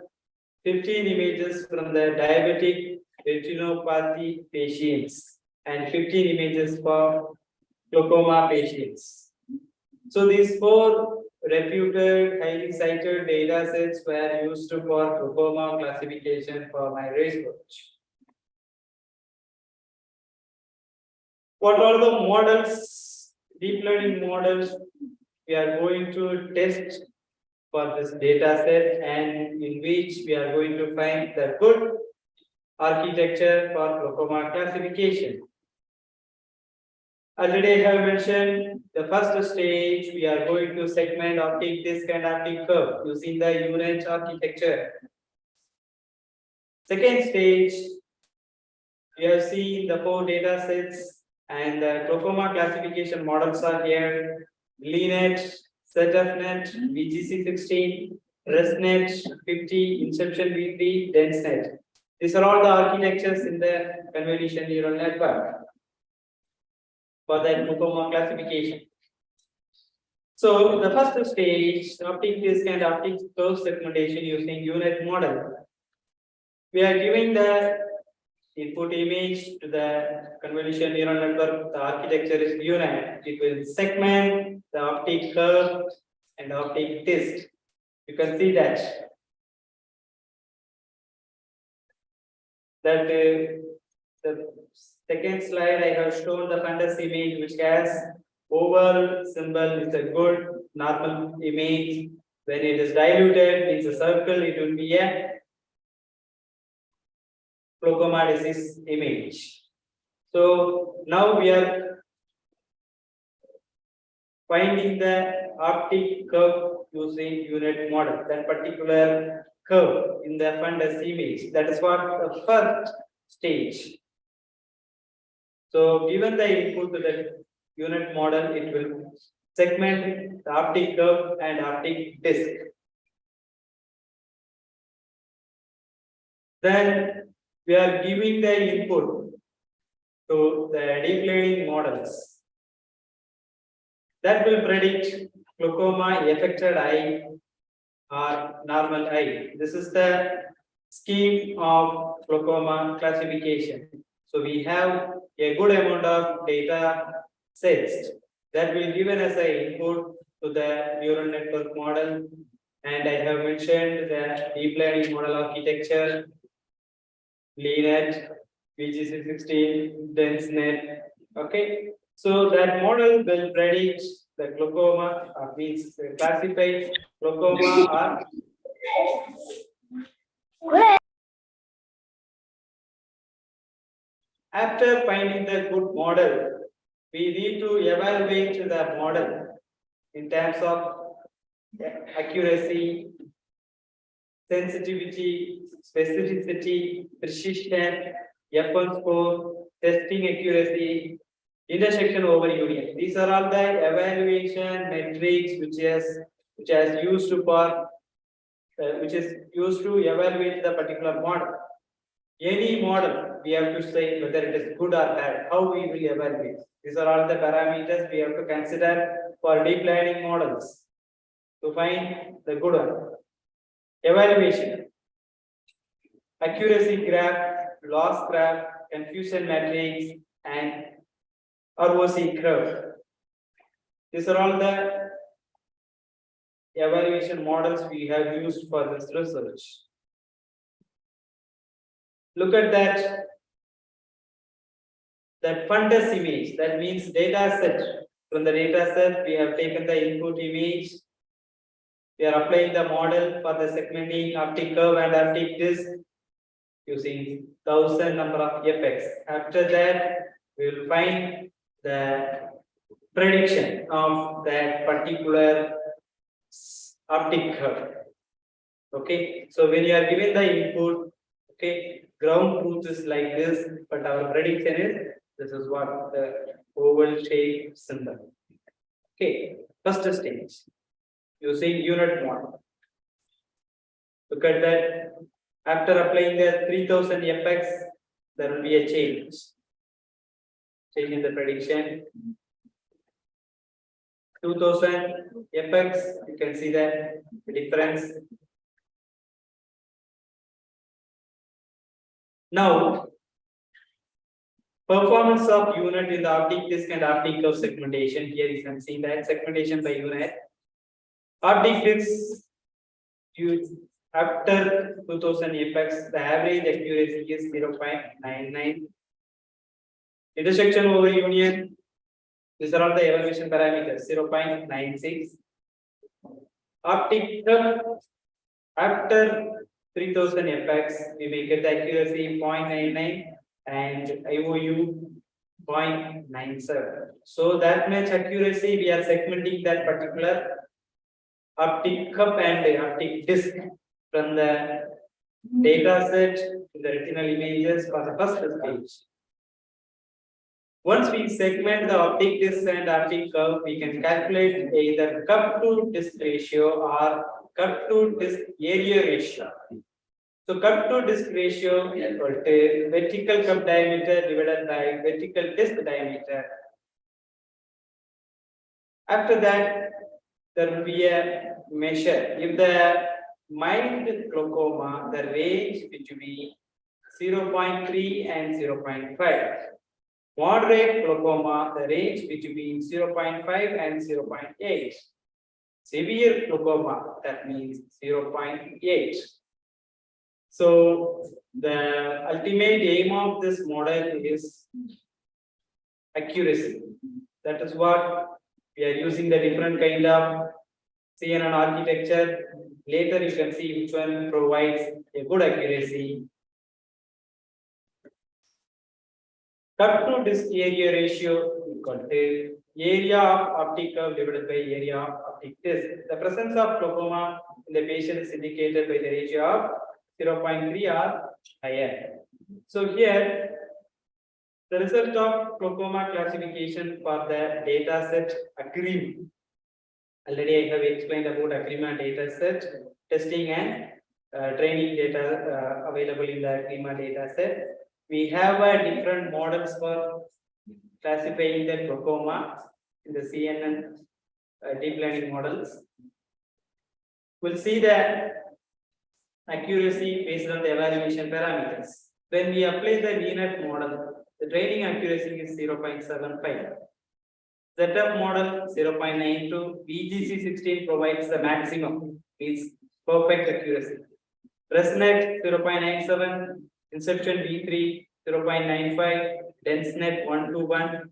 It provides 0.96 accuracy, training accuracy. Sensitivity, out of this, 4 models are giving the maximum. Specificity, almost close to the accepted VNet, everything above 9.9. Precision, close to 0.8 to 0.95. Then F1 score, testing accuracy, union of interest means that ROC curve also you can see that. So here you can see the accuracy research value for the deep learning model when we apply into the ACRIMA data set. So here look at the VGC16 provides a good results compared to the other models. Later we can conclude which one is best. So this is ZFNet. The model accuracy, you can see that this orange color is test data. Already we have in the data set Okay, finding the model, we are giving the test accuracy, orange color. Okay, this is going like here the test accuracy. When we are giving the new data, okay, sorry, training data, that is blue color. Okay, test data orange color. Okay, so we have a data set contains training and test data. For training, it will perform very good. Okay, it will reach close to 0.91 when we have in the epoch number 50. Okay, when we are giving the input, means new live data set, means test data set. Okay, there will be a fluctuation, but after the 50th epoch, it will reach the maximum. The accuracy slightly it is different, but it is close to the training data set. Then loss also we have to check. So here you can see that for training,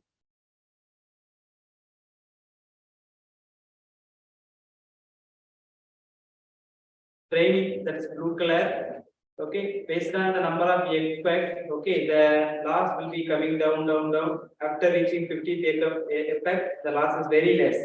Okay, but for the training data, there will be a lot of fluctuation. But after the 50th epoch, it will reach the maximum of the training what it produces. This is what the accuracy. Confusion matrix for this set of model. Here, glaucoma and normal. Okay, the glaucoma disease images exactly predicted maximum 39 in this data set. So this is true positive. Okay, but the glaucoma disease image, the model predicted only one, it is normal, true negative. Okay, then normal images, the model predicts 90 as a normal image, means true positive. One as normal image, it is predicted as glaucoma. So this is very dangerous. See, if the glaucoma disease image predicted as normal, we can go further investigation. Quite nature. When you have a normal image, if it is predicted as glaucoma, it will be stopped. So that is not good for testing. So this value must be very small. Okay, so that is what our motto here. Exactly maximum 30. From the data testing data set, we can predict the accuracy is very high. Glaucoma disease maximum glaucoma. Normal images maximum number is normal. Okay, normal. So this is what the confusion matrix provides. Then ROC curve, you can see that the good accuracy either 1 or 0. After applying this activation functions, we could understand. Setup net accuracy, model accuracy, we can see after getting the 50th epoch, the test data will reach to the training data set accuracy. There may be a fluctuation, but we have to find the number of epochs. Okay, then confusion matrix also I already explained. Now for the network VGC16, this is the best one. You can see the model accuracy after reaching the 50th epoch, the test data there may be a fluctuation, but it is reached the close to the training accuracy. Okay, model loss also the same. When you calculate the model loss for the test data, there may be a fluctuation, but when you go number of epochs, Okay, deep learning models, number of effects, it will reach its loss between training and test will be very less. Then confusion matrix, glaucoma disease. Images exactly predicted 42 as a glaucoma. Glaucoma disease image, true negative, it is very zero. Okay, glaucoma means it is glaucoma, the model is predicted. Normal image, this model predict, VGC 16 predict the maximum, you can see that 70, normal image, normal. Okay, only one, that's what the loss. Okay, error. Normal image, this VGC 16 predict glaucoma, it is only one. Okay, so in nature for every deep learning model. Then ResNet, another architecture in the deep learning model. You can see the training accuracy, which is close to 0.9 and 1. Okay, but when we are given the test input, okay, when we are in the 0th effect, means 10 effect, the accuracy will be 0.6. When we are increasing the effect 1 by 1, okay, please come to that 50th effect, it is almost close to the training accuracy. Okay, if you are not satisfied with this training accuracy, you can do more number of effects, and in which you can find the exact number of effect for the training accuracy and test accuracy. Okay, the loss also you can see that for the training and test, there may be a fluctuation, but after reaching the 50th effect, the loss will be coming down for comparing with training accuracy. ResNet 50 architecture CNN model, the confusion matrix is good. At the same time, normal images, it is predicted as glaucoma 7. So there may be some prediction error. Okay. LeNet accuracy, LeNet model accuracy. See that after reaching the training 50 number of effect, it will reach close to 0.7 to 0.7 to 0.8 training accuracy. For the test data, after 50th effect, it will reach to the 0.8 to 0.9. Okay, training accuracy is compared to training accuracy, it is close to each other. Okay. Then another architecture, LeNet model. CNN architecture, LeNet model, apply into the data set. Okay. So the confusion matrix will tell you the exact result. Here, glaucoma disease images exactly predicted as glaucoma. Good, well and good. But normal images predicted as glaucoma is 8. So here there will be some error. Okay. Normal image predicted as 70 is good, but we lost 8 number of normal image predicted as glaucoma. That's what the beauty gives by the LeNet architecture. Then inception V3, you see the training accuracy good, 0.9, between 0.9 and 1. But when we given the new input, the test accuracy, there will be a fluctuation, but once you have reached the 50th effect, it is close to each other. You can increase the number of effects according to your expected output and the different kind of data set. But anyway, you have to find the good one. The last you can see for the training and test. Initially, the loss is very high, but once you have reached the 50th effect, it is reducing in a good way.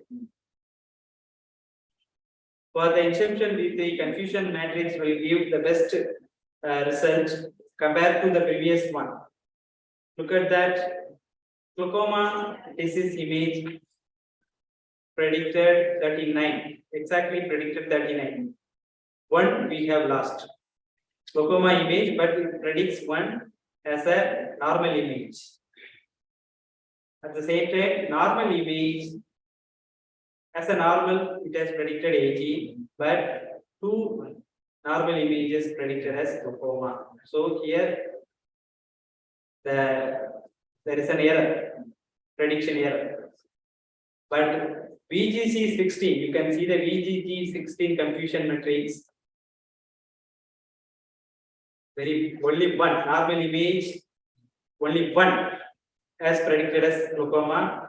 Glaucoma image predicted as normal is 0. So finally, I conclude which one is best. Inception V3, then dense net.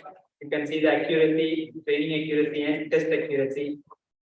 Here I have considered for presenting this, only I have taken 50 effect. Dense net, normal image predicted as glaucoma is 2. Comparison. You see the comparison models and the accuracy. ZFnet, VGC 16, ResNet, LeanNet, Inception V3, and DenseNet. So here you can see these 4 models are providing very good results, but the good accuracy is VGC 16. You can see the another result of glaucoma classification. Okay, VGC 16 training accuracy 0.73, sensitivity 0.69, 0.7, 0.52, F1 score 0.6. Compared to other model, it provides a good. So performance metrics for different deep learning models here I have mentioned for the RIM1 deep learning data set. 6 deep learning models testing accuracy is 50% in the HR data set. It shows deep learning models are data hungry. Refugee data sets, Inception V3, VGC 16 shows better accuracy of 93%. So here I can conclude deep neural networks are used in image segmentation and classification.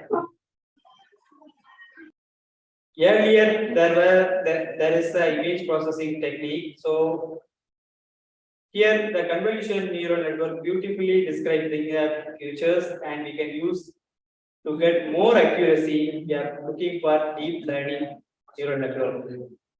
In the deep learning neural network is there will be many models, but we are using only convolutional neural network. For segmentation, unit architecture we are using. For classification, we are using the deep learning models, such as the architecture, VGC 16, LeanNet, DenseNet, and so on. Compared to other models, the architecture VGC 16 outperformance in the Agrima data set, and it gives the accuracy 98%. So these deep learning models are data hungry, and it will take a long time to train that model. So once you find the model, it is well and good for the test data.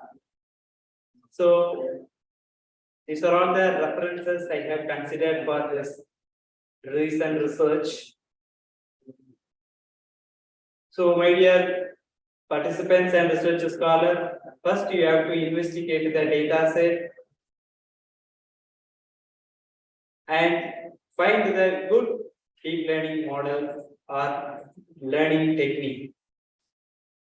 And also at the end, you have to evaluate your model with recently published good models. So the parameters you have to consider: confusion matrix, accuracy, sensitivity, specificity. These are all the things you have to consider to evaluate your model, which one is best. So thank you all for giving me this opportunity at this platform. Thank you so much.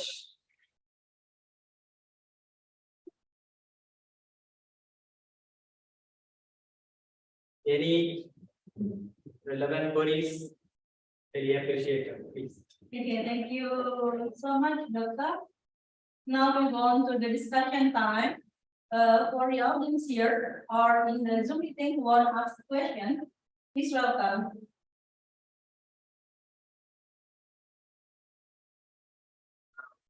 Lisa, I have a question for you, Dari. While we do the training networks, we obtain the model. We do some train and search the best model from the lower error or the higher accuracy. According to you, sir, what is the insight in the model? Could it be the networks or something else? Could you repeat once again? Okay. Well, if we when we do the training process, networks, the obtain of the training process is the model, right? We do some the training and search from some training the best model. The best model is obtained from the higher accuracy or the lower error. But what is the insight of this model? Could it be the networks or something else? Okay. See, when we are given the input into the network,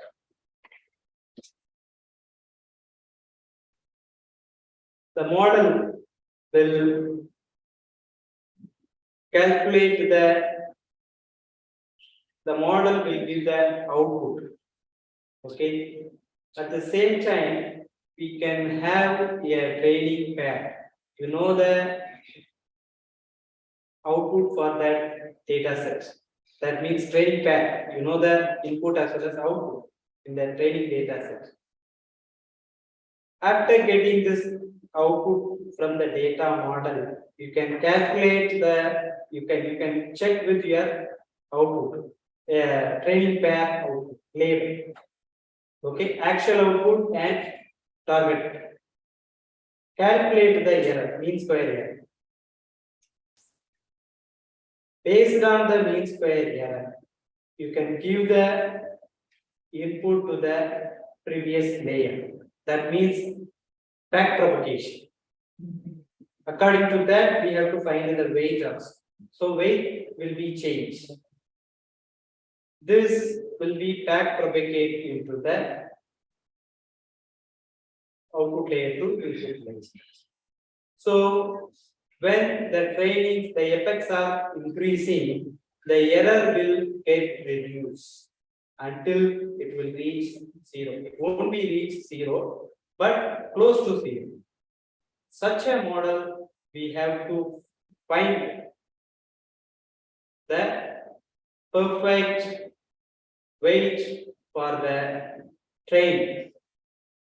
That will be produce a very good result and accuracy. Thank you.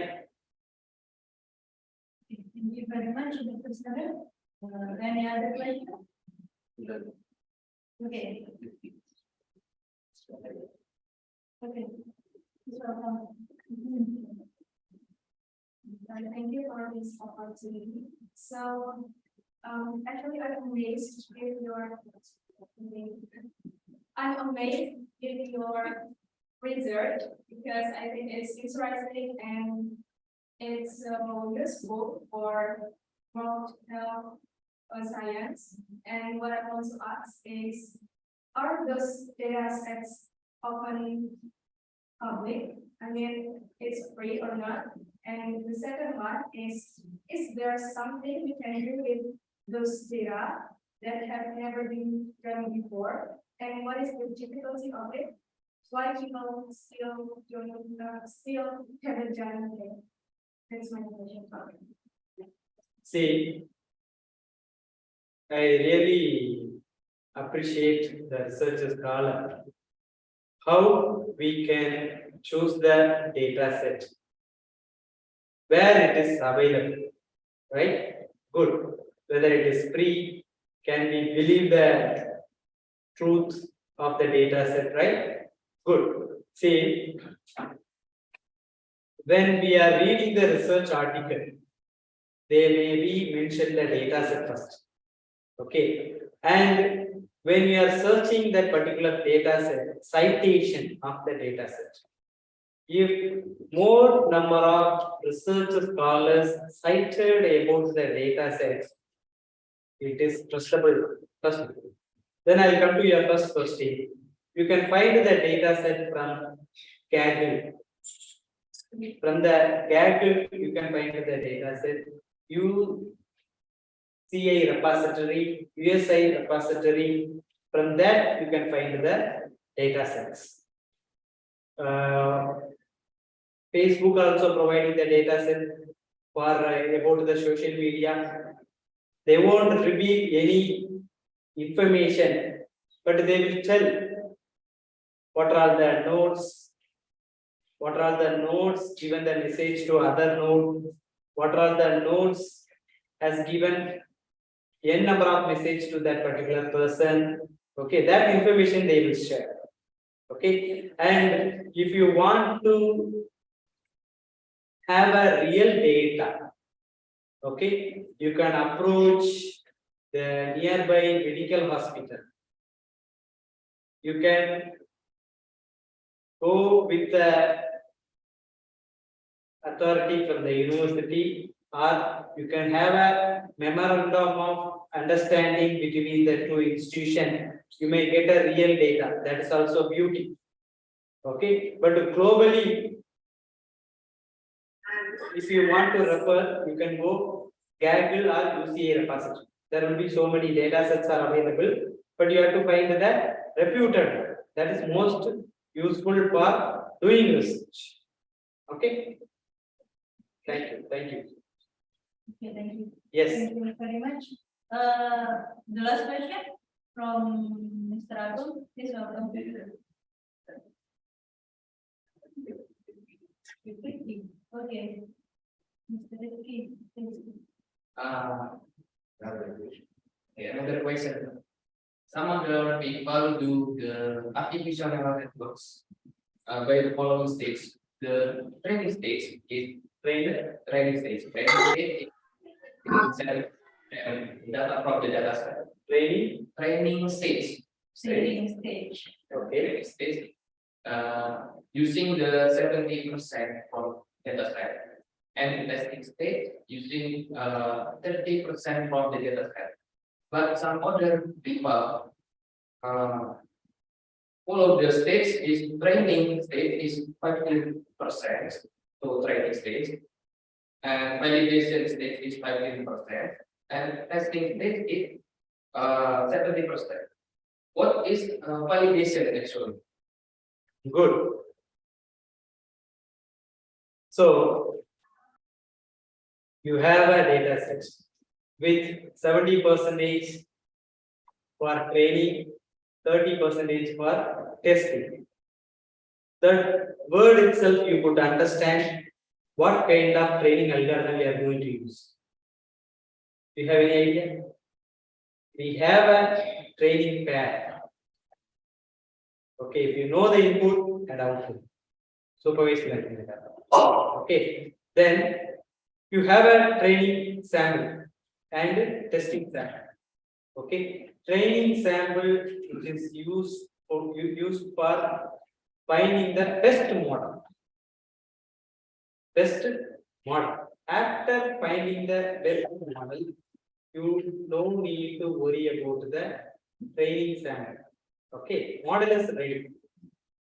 Now you have to test the remaining data, means tested data only for testing. Okay, so when you give the input, it will predict the output, whether it is right or wrong.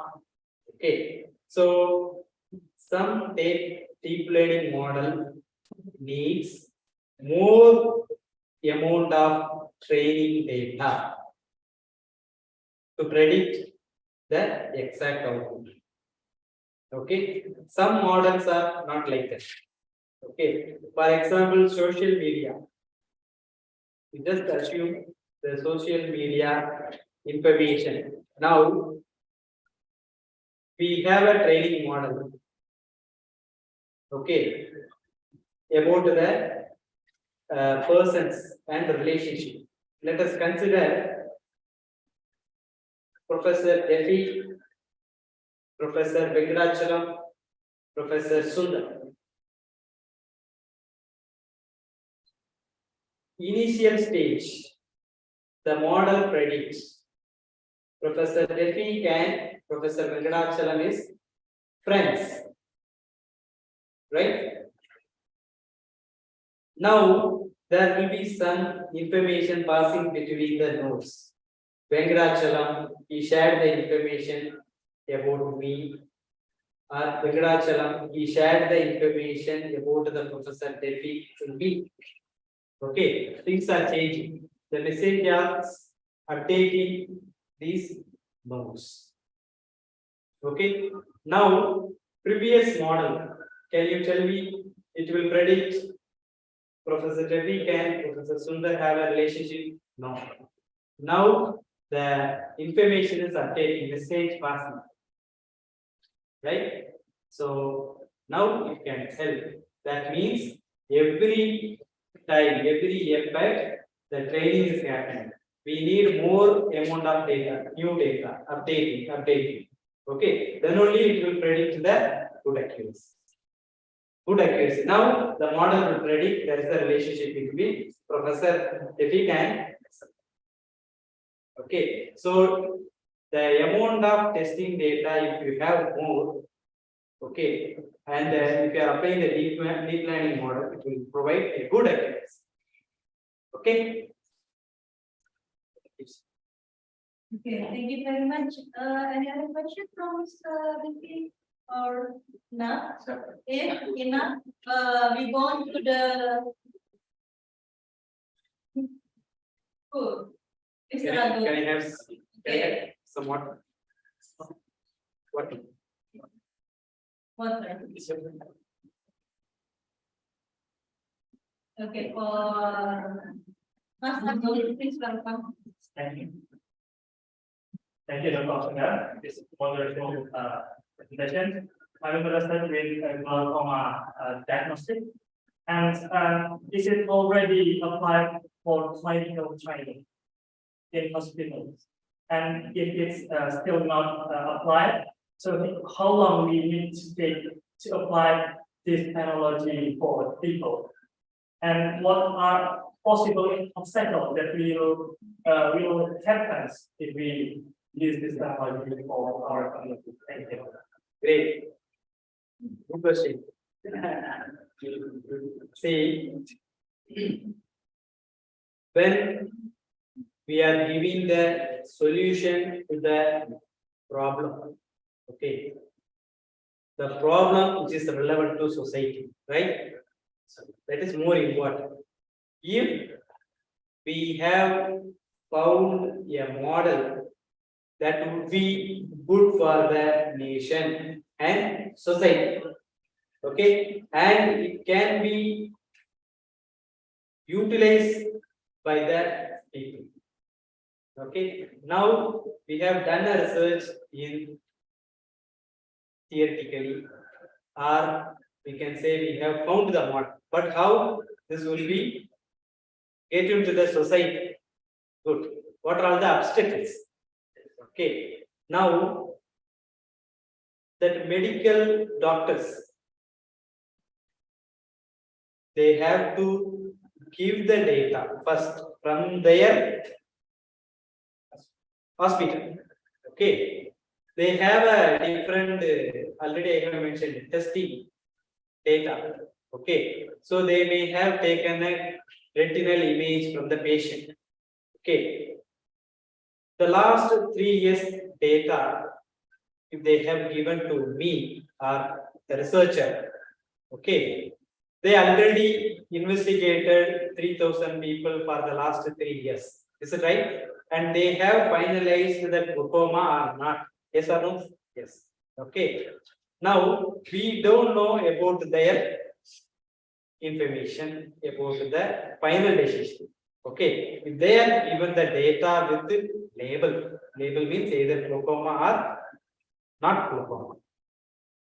Okay. So after receiving the new data, for example, today they have taken an image from the patient. Okay, we can give as an input into the training. It means a model. It will produce glaucoma or not. I said today it is a glaucoma. Okay, then the doctor has to investigate first trial and error model. They have to go for serious examinations, eye examination. After that, they will find the same result. Well and good. So we have predicted exact output. Okay. The thing is, the series of testing, it will take a lot of time. Is it right? 5 or 6 number of tests. It will take 3 weeks. And the patient will also dedicated their time. Right? Yes. At the same time, doctor availability of doctor, medical specialist availability. These are all the major constraints, conditions are there, right? So when we have an automatic detection system, after discussion with medical specialists, once we have found, okay, after that there is no need of specialists. Okay, take an image, feed into the model, it will predict what glaucoma or not. Patients also happy. They no need to worry about their time. Whether doctor is available or not, no need to worry about it. Okay, initial stage we have to do some trial and error. Okay, the system will tell that glaucoma or not, but we have to trial and error. We have to do some test, medical test. Yeah, once 1 year or 6 months, this process is happened. After that, there is no need of the doctor. The system itself can predict the glaucoma or not. Okay, if there is glaucoma, we can directly go for the surgery or medical prescription, right? So the hurdles are where the doctor should believe our system. Okay, first, and we both have a memorandum of MOU signed. Okay, so this is the hurdle we are having. Okay, and we have to fine tune our deep learning models. Okay, got it? Thank you. Thank you very much.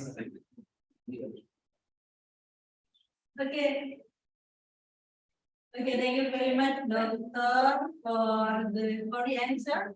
I think because the limitation of time, so now we can accept more questions. Okay, please give round of applause for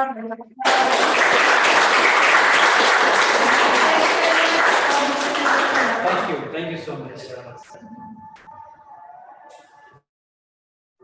To our Professor Jeffrey. Very nice. Giving the Very nice talk. opportunity, and further we can do the collaboration about this kind of problems in your campus. Thank you. Shall we?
Okay,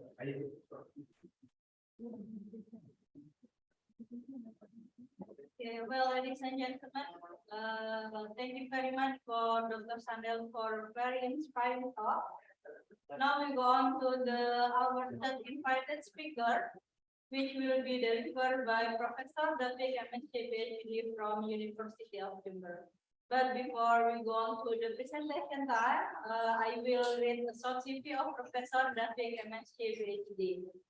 Professor David PhD is a professor on the combinatorics and combinatorial education. And now he is a lecturer in the Department of Mathematics Education, Faculty of Teacher Training and Education, University of Jember. He completed his master degree from the University of Manchester, United Kingdom in the 1992, and Professor David completed his PhD in the University of Ballarat, Indonesia. Professor David Australian. Professor David has about 262 documents in the Scopus with H index 15.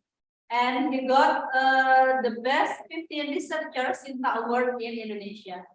Well, ladies and gentlemen, now let me invite Professor David MSc PhD. For Professor David, time is yours.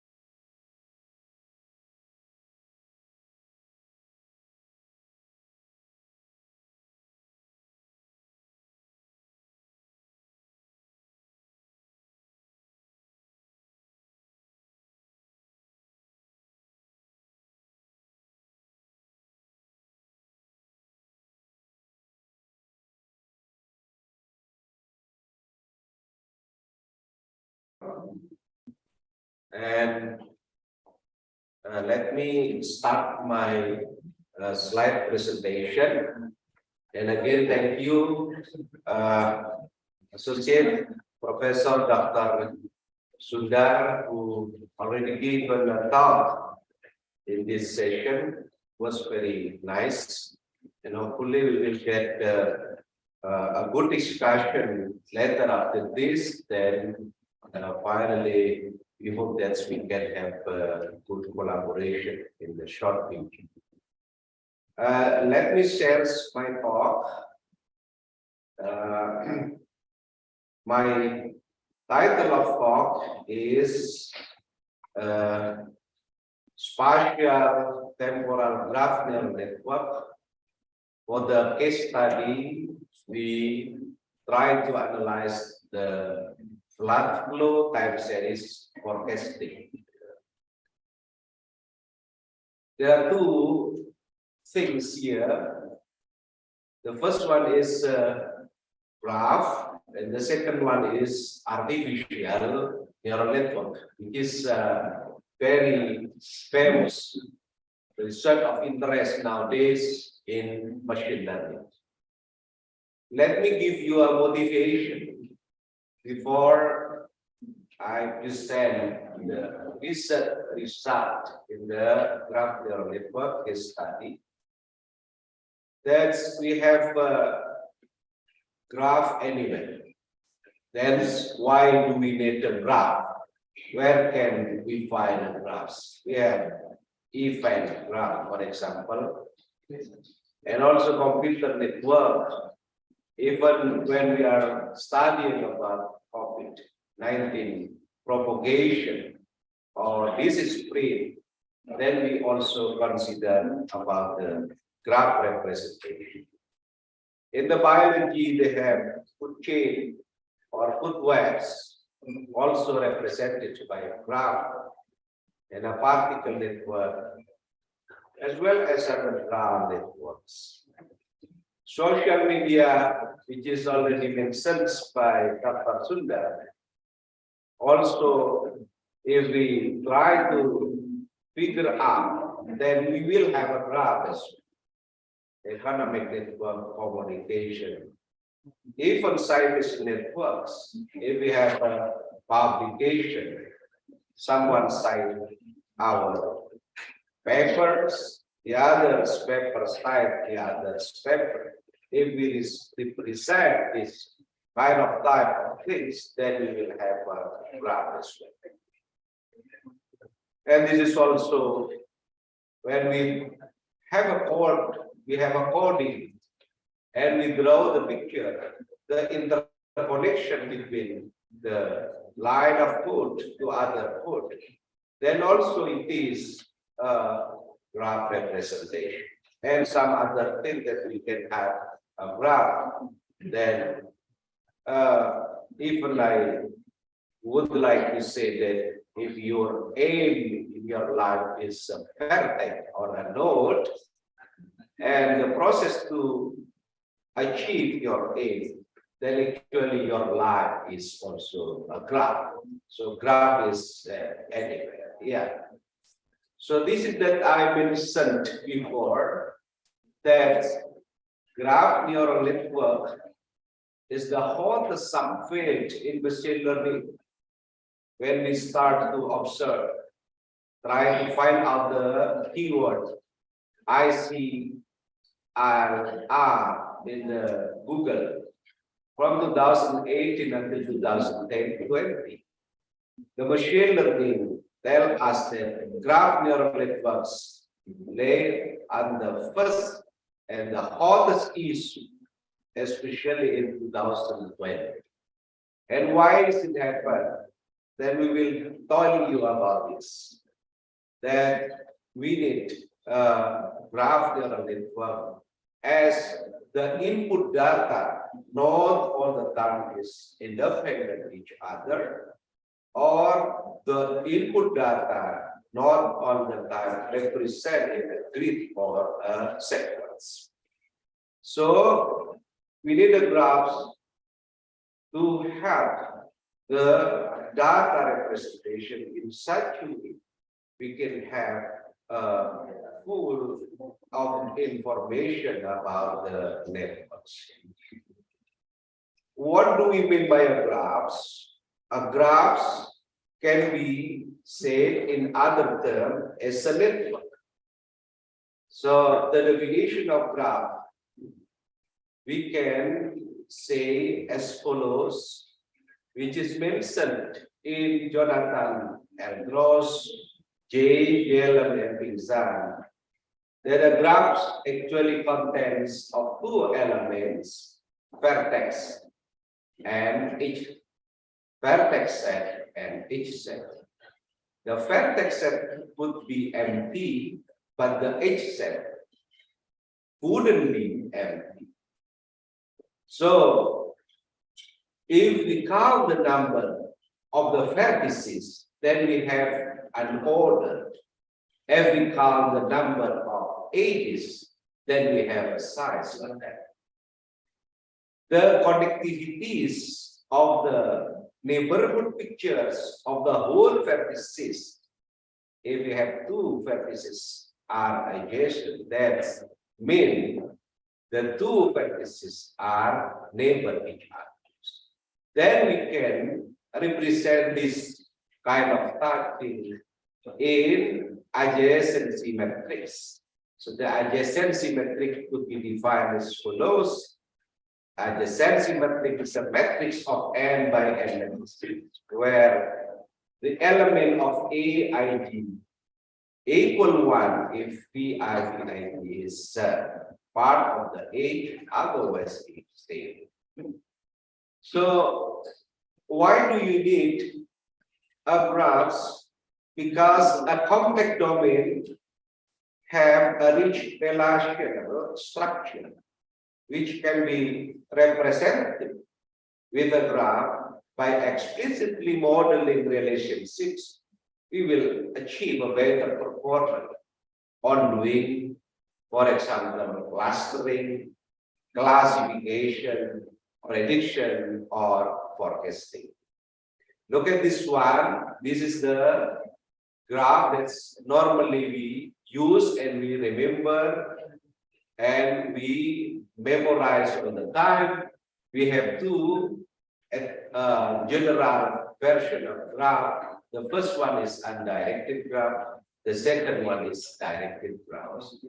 So the undirected graph means there is no arc between the connection between two vertices, but instead in the directed graph you have an arc if you want to connect between two vertices. There is a mixed graph as well here, and there is any simple graph. Simple graph means the vertex without loops and the edges that not show the multiple edges.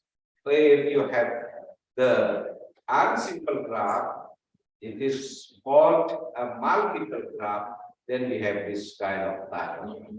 So it is that all this type of graph can be found in the artificial neural network of input data, which is representing the networks. Okay, I don't want to go further about this definition because some other invited speaker already described, but where do you find the application of the artificial neural network? Here, I also give some example, for example, in computer vision, for example, fingerprint recognition, face recognition. If you have mobile phone now, you enter the password, you don't need to type your password, just using your fingerprint, and otherwise your mobile phone is open for you. Retrieval technology, translating language, also other categorization, for example, if you have an email, the email can consider which is spam or non-spam email. They put in the spam box and they put in the non-spam box. Google search also, if you type something in Google, you type something mistake, and the Google give you a recommendation about the correct word. So all those things are the artificial neural network and also machine learning application. So I believe this one is already mentioned by somebody else. But machine learning copies the human being brain, and in the human brain, at least there is a derivative axon and terminal axon. If you're working with the machine learning, that the simple one, at least we have three layers: input, hidden layer, and output layer. Then we consider this is just a general machine learning. But if you have more than three layers, then we consider this is a deep learning. So Sundar already told us about this one, how he worked on the image processing. Yeah, but the case study is glaucoma, data.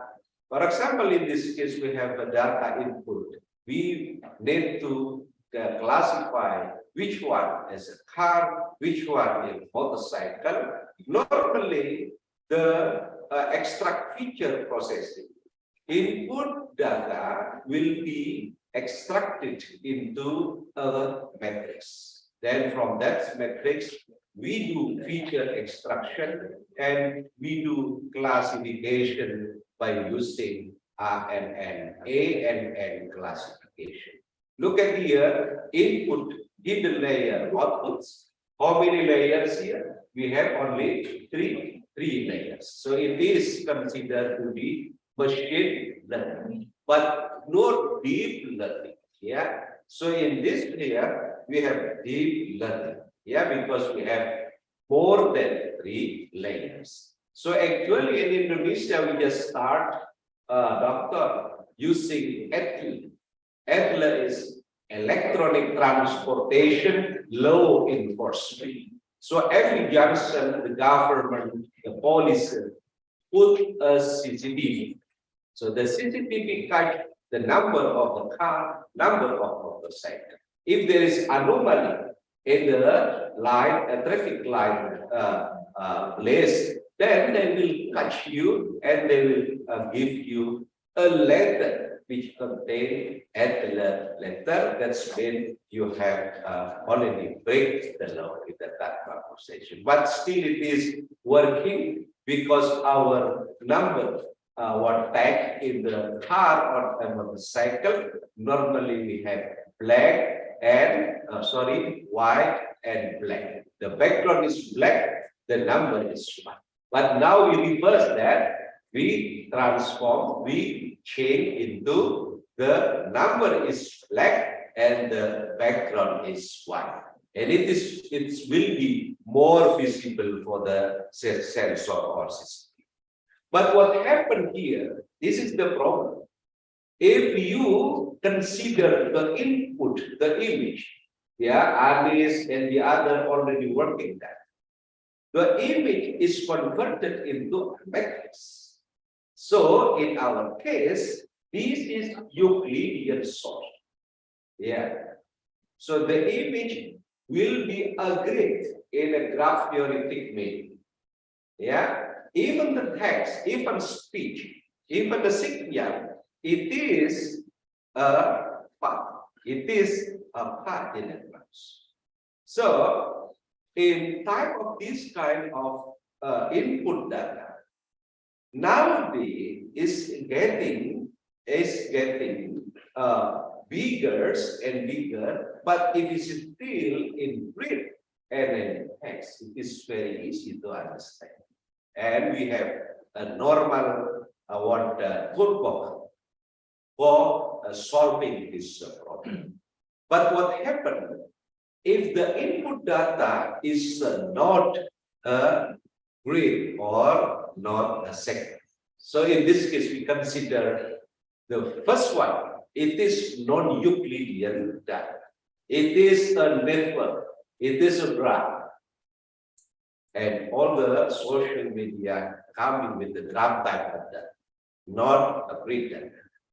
But all the images, and we also working with the robotics research group here, and robotics try to capture the signal they have had, and they put in the human being. And whatever they try to capture signal individually according to the number of vertices that they place. But and with the contrary, actually there is a connection between one signal to other signal.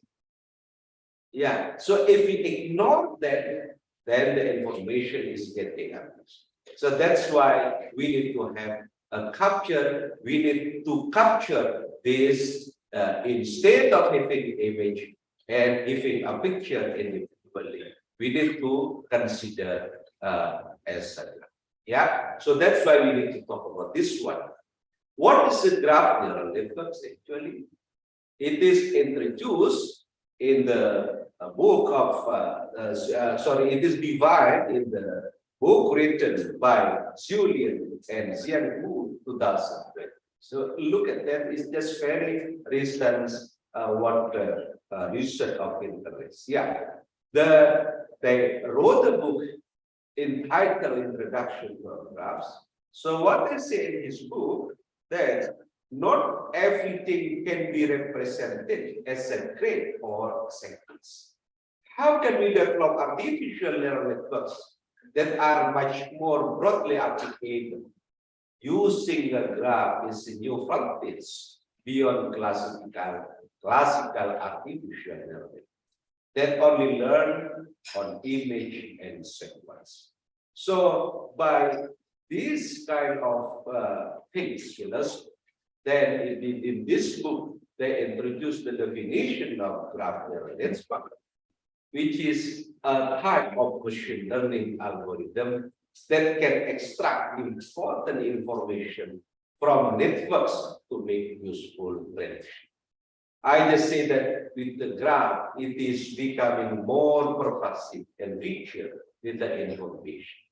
Artificial neural network is also becoming more capable. In short, we say GNNs. GNN stand for graph neural networks. Okay, what is the goal of graph neural networks? Dr. Sundar already mentioned about friend recommendation system in a Facebook. That's if you have a friends and we are not a friend with each other, but we have the same features, for example, then Facebook automatically give you a friend recommendation. And then there is a menu that you can ask someone. So this is a node level prediction task. Then the other one is lane level prediction task. And the whole picture of the task, yeah, normally we deal with the graph level prediction. So this one is a graph level prediction. This is a lane level prediction. This is a node level prediction. I will tell you about the simplest thing when we do a classification, for example, yeah, with this kind of a small algorithm by using this probability formula. For example, this case, yeah, look at this graph. In this graphs, we have two classes, which is already defined here. The first one is the red one. It is considered to be 0, class 0. And the second one is 1. It is considered to be class 1. The other brown one, we do not fix yet which class are they belong to.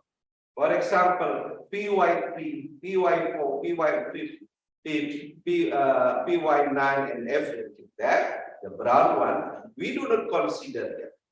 What is the class of those variables? Yeah. But by using a machine passing, because in here, the feature is just one. It is easy. Yeah. Calculate. Yeah. What is that? We consider the neighborhood of this graph. The neighbor of, for example, we will do it for node 3. Some other people, but in graph theory, we call vertex instead of calling node. Yeah, vertex. Look at the vertex 3, look at the node. Node 3, what is the neighbor of node 3? Can you mention? What is the neighbor of node 3? 1, yeah. Yeah, this is the neighbor because we have a connection. 2, we have a connection. Yeah. And 4, that's the neighbor. Yeah, okay.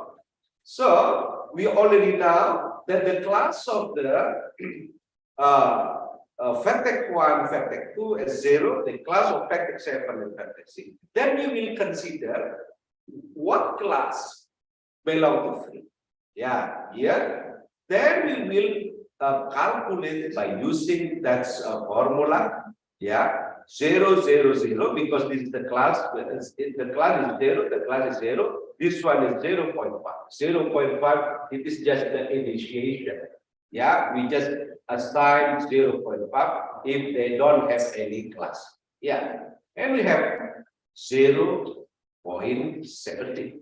Yeah, those goes to the next iteration. Again, we calculate for the vertex.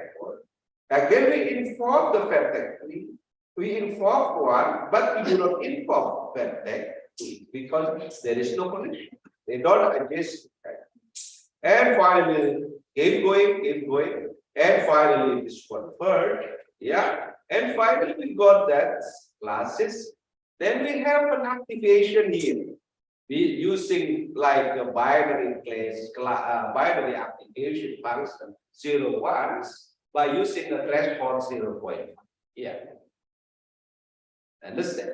So if we have this kind of activation function, and you have a threshold 0.5, then everything less than, greater than 0.5 is belong to class 4, 5, 8, 9 belong to class 1. And if it is less than 0.5, that's belong to class 0. So look at here, 3 is only 0.16 after 4 iteration. Yeah, yeah, I'm not sure it is similar with epoch or not in the order.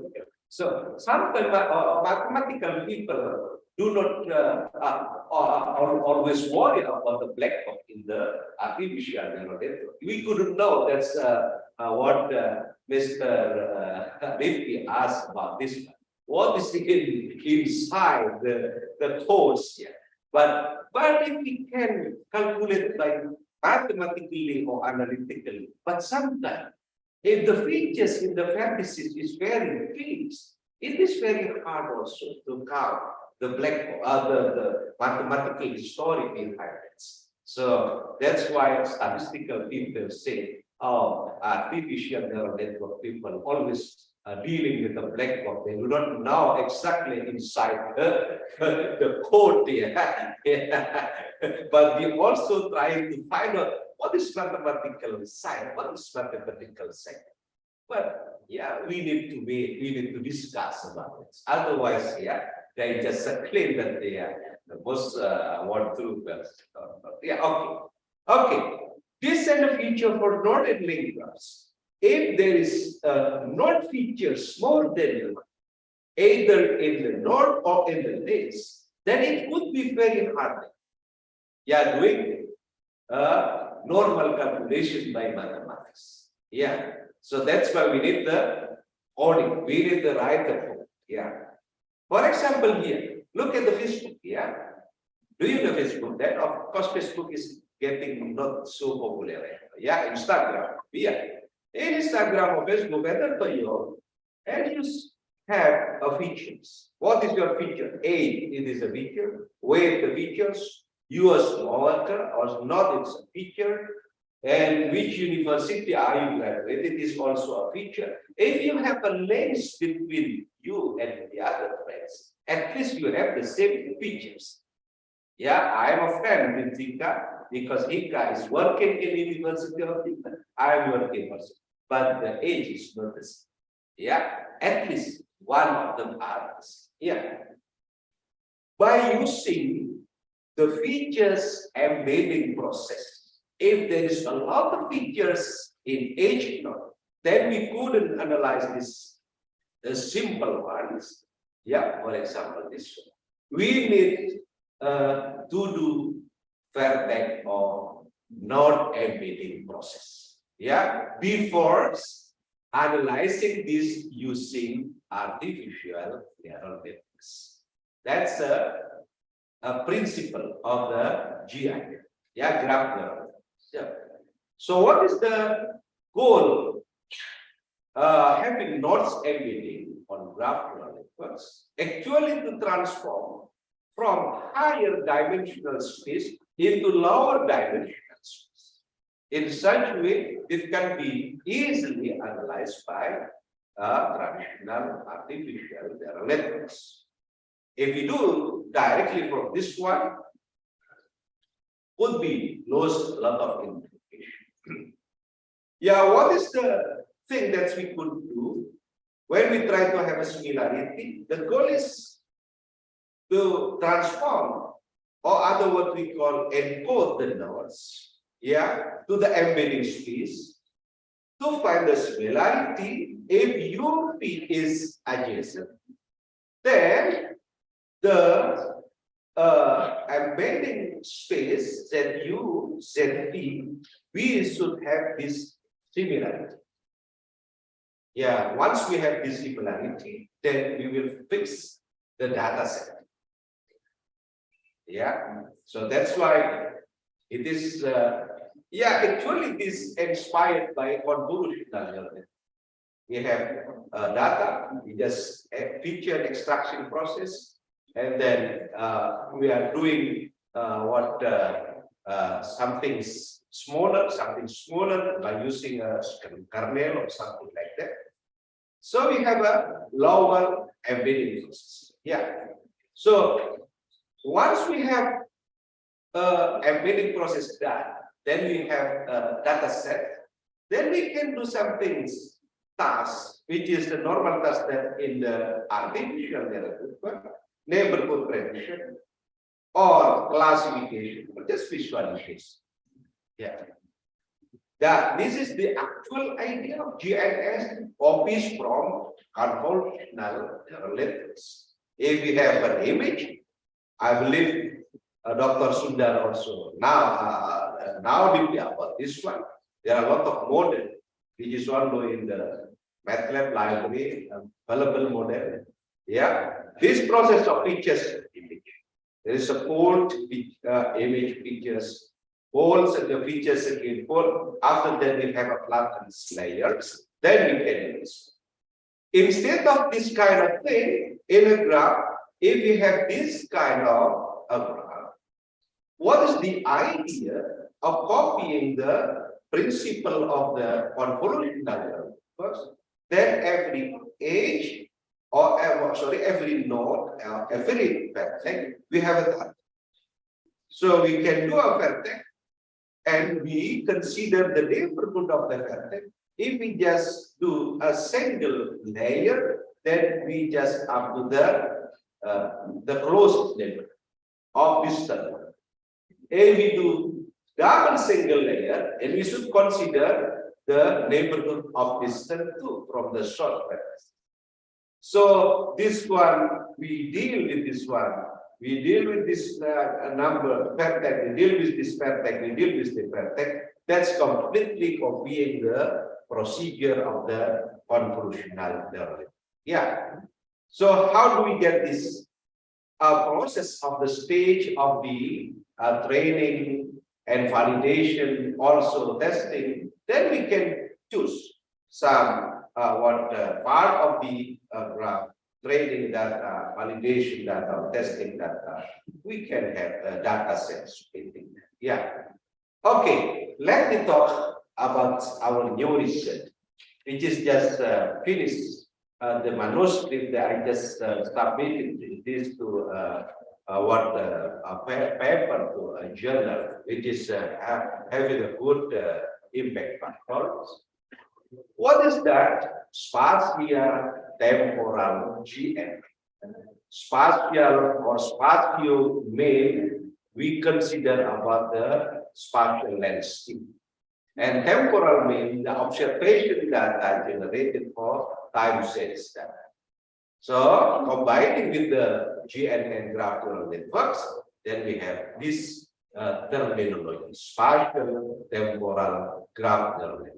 INDA also working on spatial graph neural networks, and as well as LISCA also working. Hopefully you can present this afternoon in this session. Yeah, okay. Understand?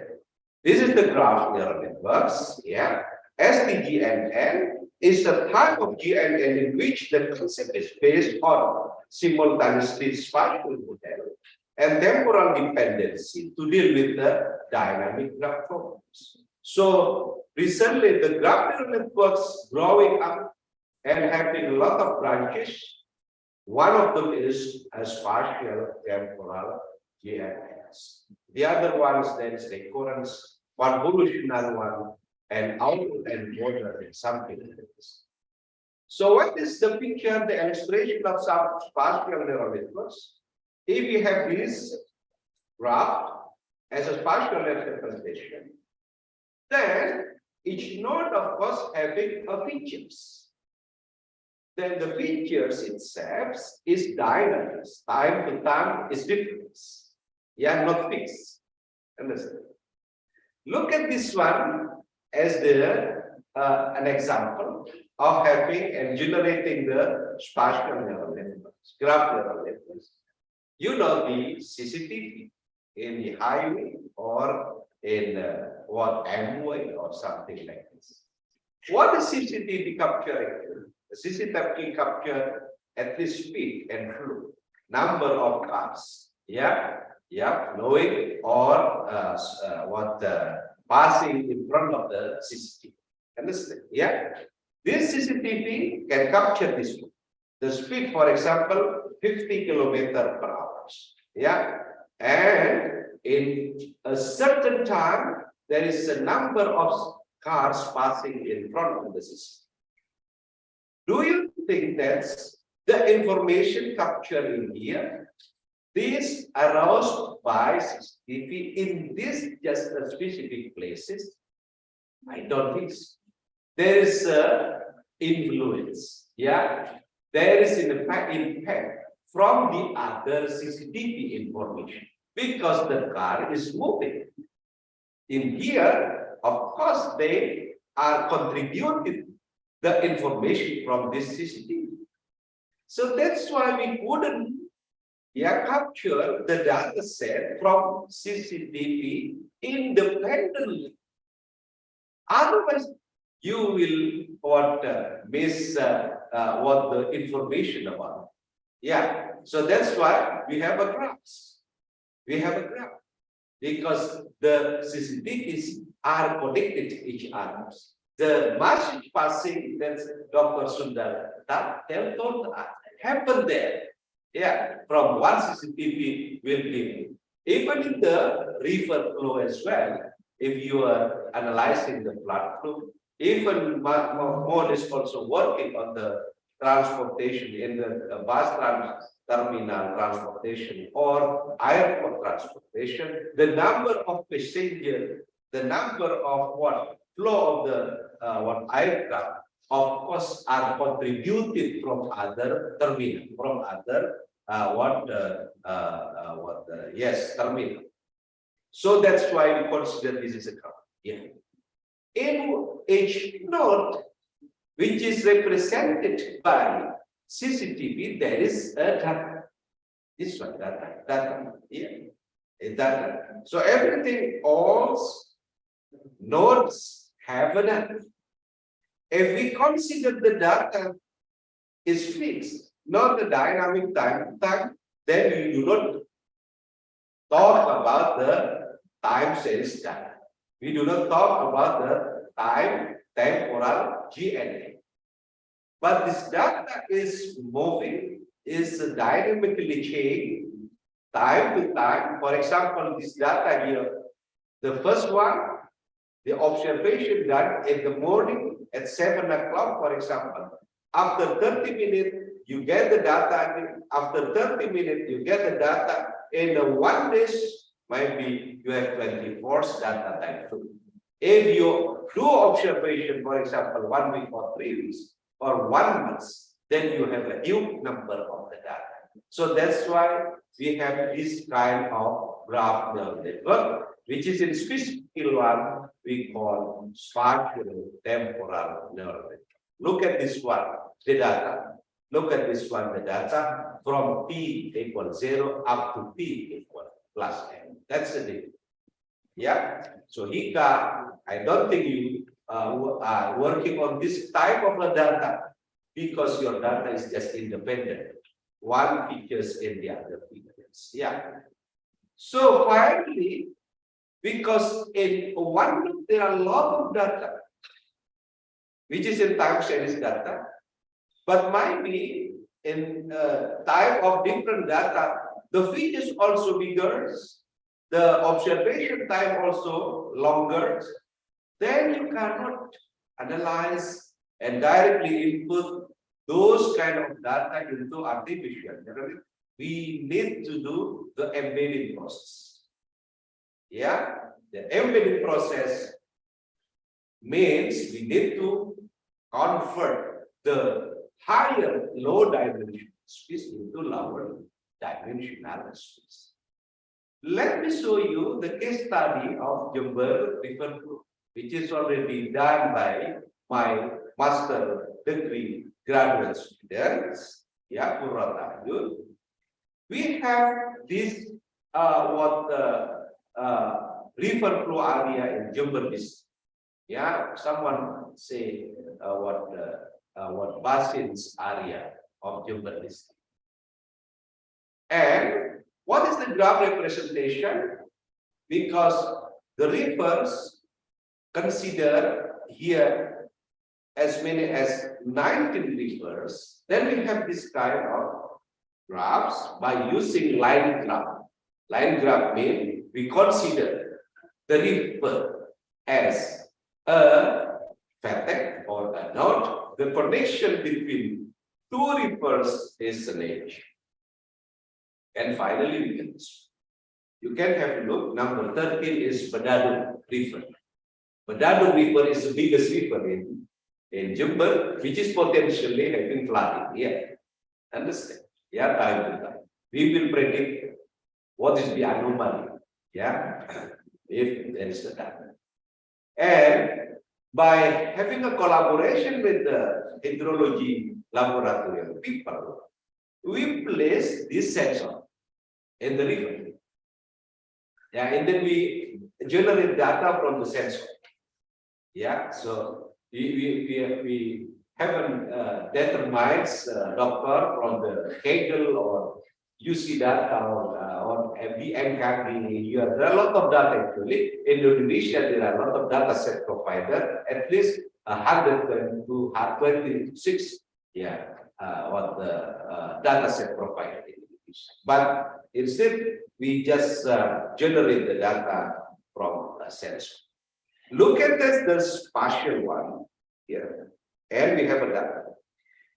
And this is just a single layer GIS. I believe this one I need your help, doctor, because now we just run this programming in MATLAB, not in Python. Yeah, we have an algorithm. Yeah, for having the embedding process and also having the analysis of the ENN application. Yeah. Okay.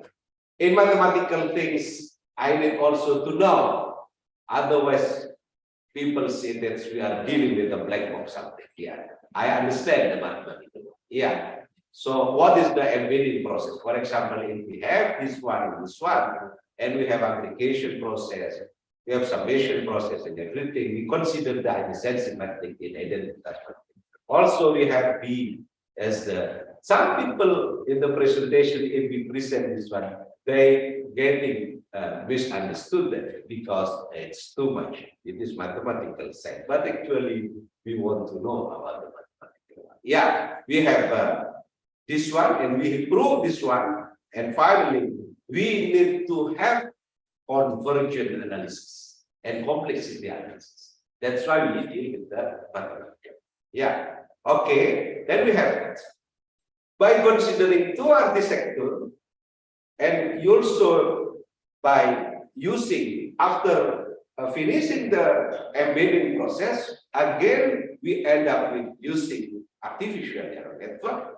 That's why the architecture of the neural network remains. Yeah. So we have how many layers here? 3 layers, hidden layer. Yeah. First layer is 4. The hidden layer is 5. Sorry, 1 to 6. Yeah, and this one is 6. And then the architecture we can have 4, 6.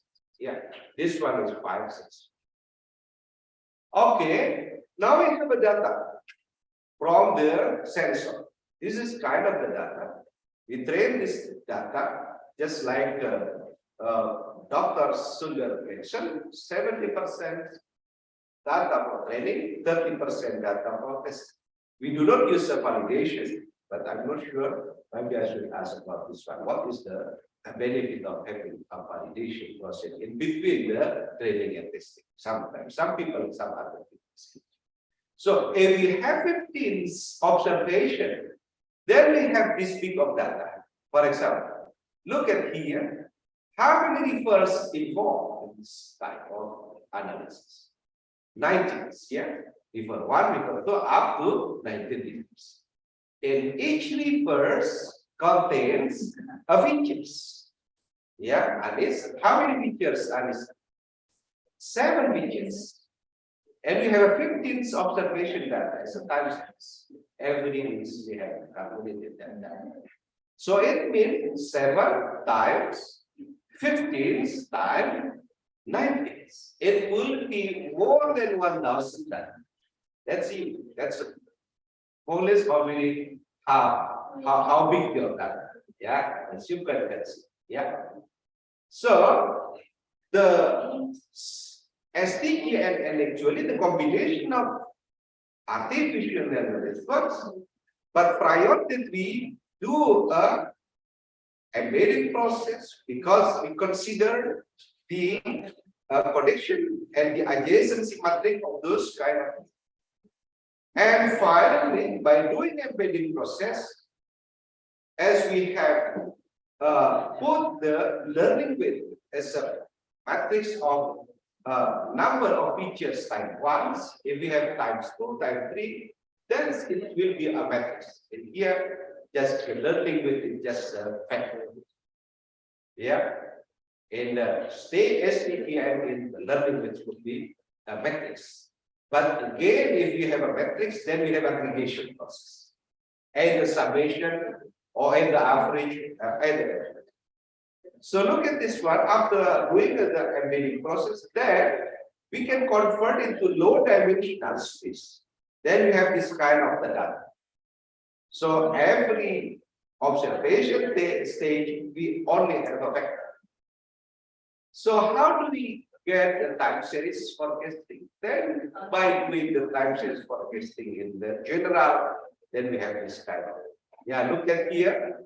Remember what is the code? What is the number of the Badadong River?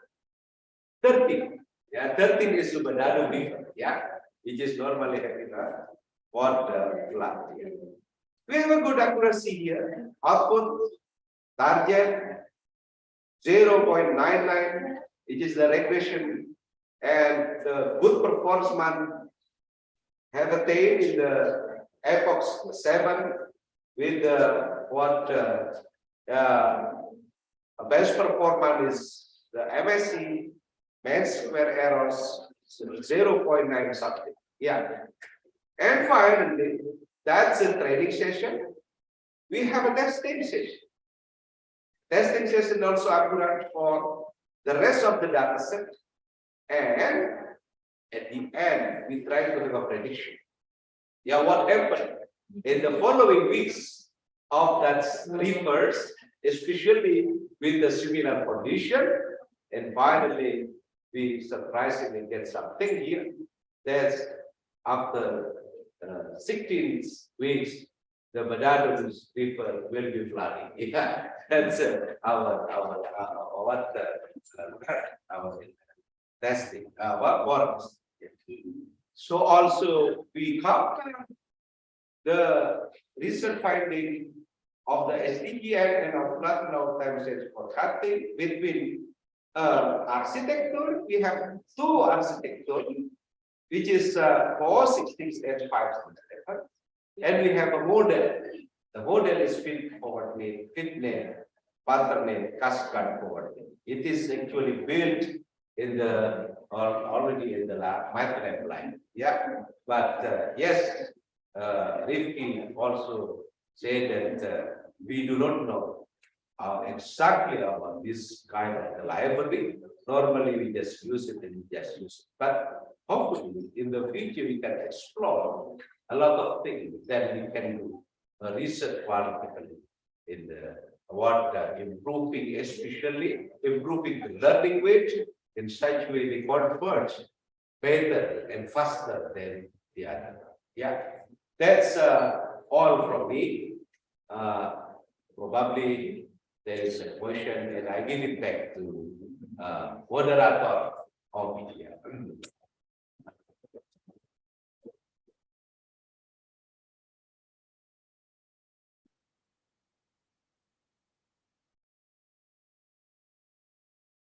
Thank you very much for Professor David for very inspiring talk and interesting presentation. Now we go on to the discussion time for audience who are joining the Zoom meeting or in this room who want to ask a question. Please welcome.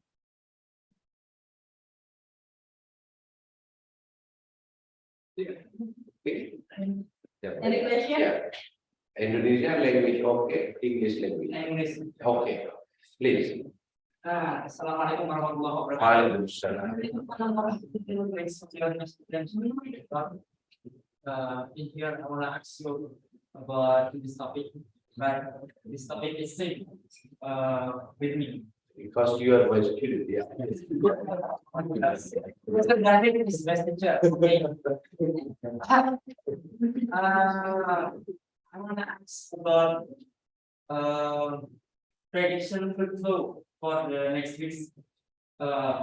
We get in many problem. I have a different prediction flow. For example, it's very sangat padat itu kok. Identity is another big icon. For example, I have an anomaly in Banyuwangi icon. Not Banyuwangi. I don't know Why? what are you doing with my data, but in this case, it's very difficult to make good data. Yeah, I catch your question. Probably Dr. Aldi also can help us. Sometimes if we have working with this a data set from one computer to other computer, if we run the what model could be different. From one model to other model, if we run the computer could be different, of course. One session, you run the program and you just leave it 15 minutes later, you run the program, could be different. Yeah, I believe this is a challenge. Okay. Shall I add few words? Yeah, okay. Actually, you should know hard computing and soft computing. Okay, hard computing means there is a specific method, mathematical model, or an algorithm. Okay, so when you are given the input, this model will give the exact output all the time. Mathematical model. But soft computing, here there is no formal method, there is no formal algorithm. Okay, but it will give a Approximation. close to the exact Approximation. approximate. Yeah. Okay, but that's the beauty of this machine learning. Yeah. Okay, it is close to the expected amount. Okay, but if, for example, Euclidean distance formula, when you are given the two coordinates, it will give the same output every time. But this is a complex problem, So we are finding the best fit model based on the training. Yeah. Okay, then if you give the input, it will give the output, which is close to the expected or precise. That's what That's the beauty. So actually, that is we see in the modeling we have two things. We have two types of model. First one is deterministic model. Second one is probabilistic. Yeah. Machine learning is considered to be a probabilistic. So you need to find out somehow in such a way the accuracy you get it. Yeah. When any model, sometimes we need to do a normalization first because the characteristics of the input data are different. Have you done that? The normalization before you are running the algorithm? Normalization? Yeah, sometimes we need to do that because the unit of the characteristic of the input data is, for example, the first one is water depth, for example. And the second one is the intensity of the rainfall, for example. It is very different. Then the range is different. Maximum and minimum estimate need to have a normalization. And after that, you should do the normalization. Otherwise, you couldn't capture the actual data. And if you go with the models, you run the model, and then you should use what is the model fit the data. For example, if you put coordinate with then cascade coordinate. If it is not satisfied yet, sometimes you need to change the activation marks. Yeah, red, blue, sigmoid, or what? That's the beauty. That's Sundar. Am I right? Yeah. So no fixed result, exact value that you can find out. Otherwise, it is going to be a deterministic model. In deterministic model, there is another type of thing like numerical record, and the other is just like exact, iterative reconstruction. So no need to worry. So, but I'm asking you, can you find the best output of your model? Can you find it? You find? Yes. Yeah, you said yes, then it's done. Actually, yeah. Then you grab it, yeah, grab that. Yeah. If you have that, it is done. Yeah. Okay. But process to do that, a lot of challenge that you should do, a lot of what a stage that you should do, then finally after day by the day, we can have the best. Yeah. Okay. Okay. I'll add one more point. See, in the data set we have a training data. Okay, so after finding the model, okay, you can give this training data into the model. Okay, calculate the output and actual. Find the accuracy. Okay, you can find the least square error. When the value least square error is coming down, okay, that value 0.0009, then it is a good accuracy. Okay, you can keep that. If not, if it is not going down, the MSC, what should we do? Yeah, do the iteration. Okay, do the effects, number of effects. Okay. Yeah. Thank you very much for the question and the answer. Any other question? The question? Yeah, that's why in MATLAB UI, sometimes you see the menu retrain. Maybe just go training more, until you get the best performance, which is the smallest, you see, yeah, main sector error, and you can count and see the number of errors. Yeah. Okay, moderators, thank you very much for guiding us gently.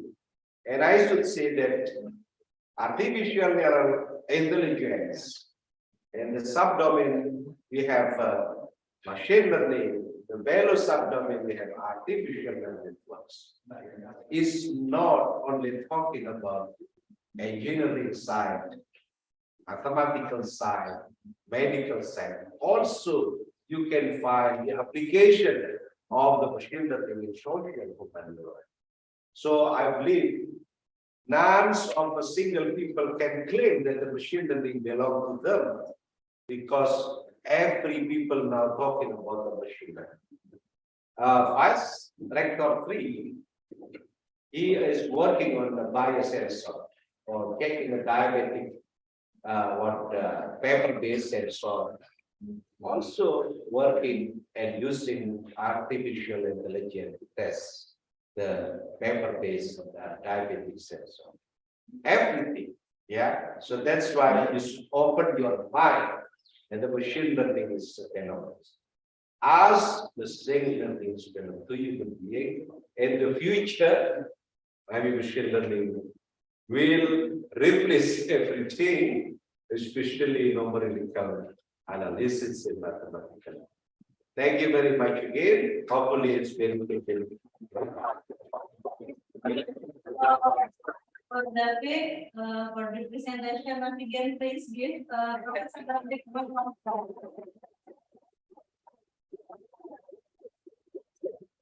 Yeah, have a picture session. Yeah.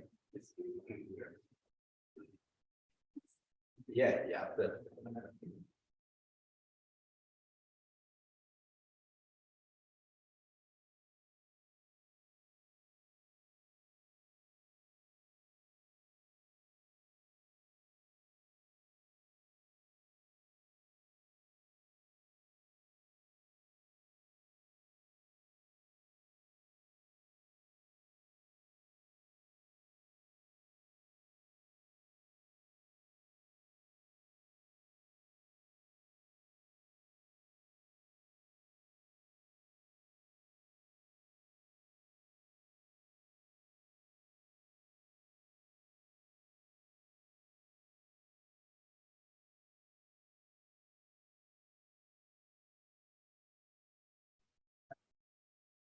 Thank you very much for our keynote speaker for amazing presentations. Thank you very much, Dr. Sundar, MSc, MTech, PhD, Professor Dr. Agus David, MSc, PhD, and Dr. Adel Al-Jubairi. Also, thank you very much to Robiatul Adawiyah, SPD for moderating this sessions. Kami sampaikan terima kasih kepada pembicara tamu kita, Dr. Ersander, MSc PhD, Profesor Dr. Anas Dafiq, MSc PhD, dan Dr. Ader Al-Jumaili, dan juga kepada Ibu Robiatul Adawiyah, SPD FSI sebagai moderator. Ladies and gentlemen, before we entering our last agenda, we would like to have a certificate awarding for our keynote speaker. Hadirin sekalian, sebelum memasuki agenda terakhir, kita memiliki sesi penyerahan sertifikat kepada para pembicara tamu kita pada hari ini. I would like to invite our keynote speaker, Dr. R. Sunder, MSc PhD, MTech PhD from Sardaya College of Engineering and Technology, India, to come with us. Materi pertama, Dr. Sunder, MSc MTech PhD dari Sardaya College of Engineering and Technology, India. Kami persilakan. And I would like to invite Mr. Zainul Rashid Ridho, SPD MPD, for giving the award. Penyerahan sertifikat oleh Bapak Zainul Rashid.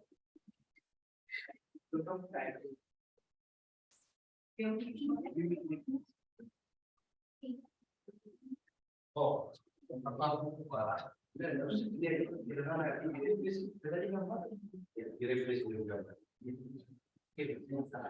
backgroundnya kiri please kan nggak usah mau ini kan.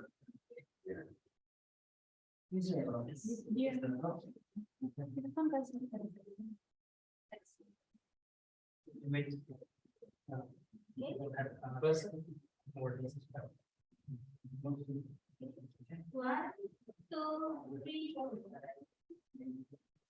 Once again, 1, 2, 3. Thank you very much, Dr. Sunder, MSc MTech PhD, for the amazing presentations. And you can back to your lecture. Thank you very much.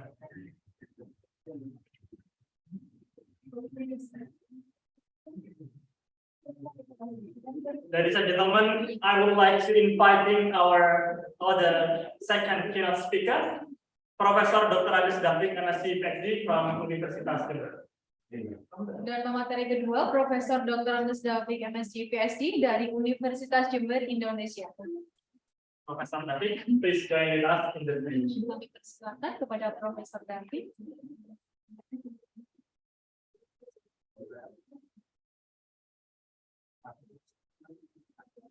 I would like to invite Mr. Diamond to giving the award to Professor Dafiq.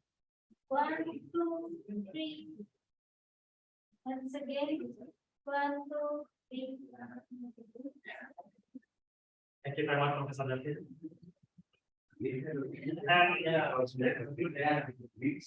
I would like to invite our last keynote speaker in the Zoom meeting, Dr. Adel Al-Jumaili, and maybe I would like to invite Professor Dafiq and Dr. Sunder to join us on the stage for the awarding sessions and documentation.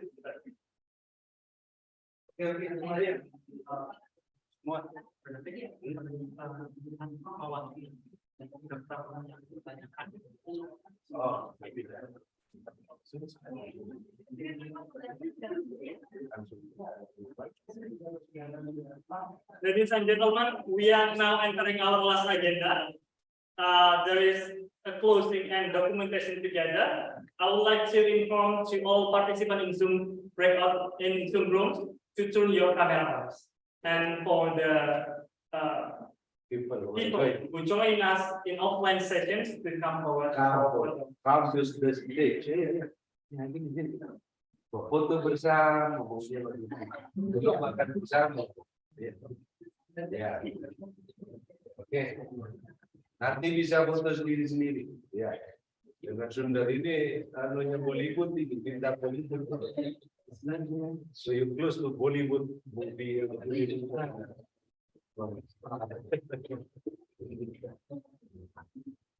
Kena semua ya? Kena semua enggak? Kena semua enggak? If not, then we use that and then we will say. Right.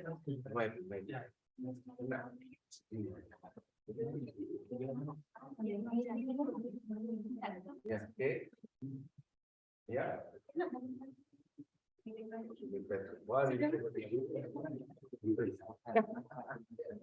Ya, sudah ke belakang. Coba pakai itu agak tinggi. Ya, coba pakai apa pakai. Ya. Nah, itu dah. Pakai. Kamu jangan berkali ya. Nah, itulah yang penting.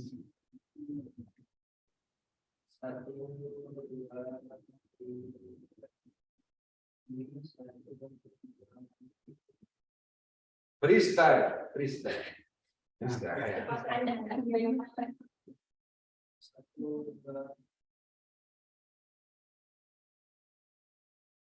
Good.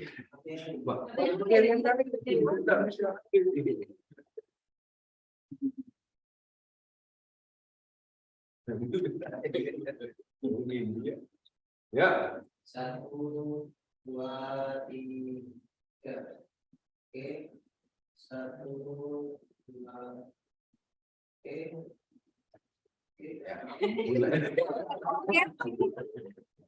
Dia tidak boleh. Oke, silakan kita.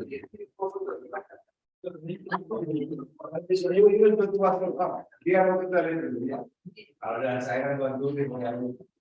So, they have to take a picture together after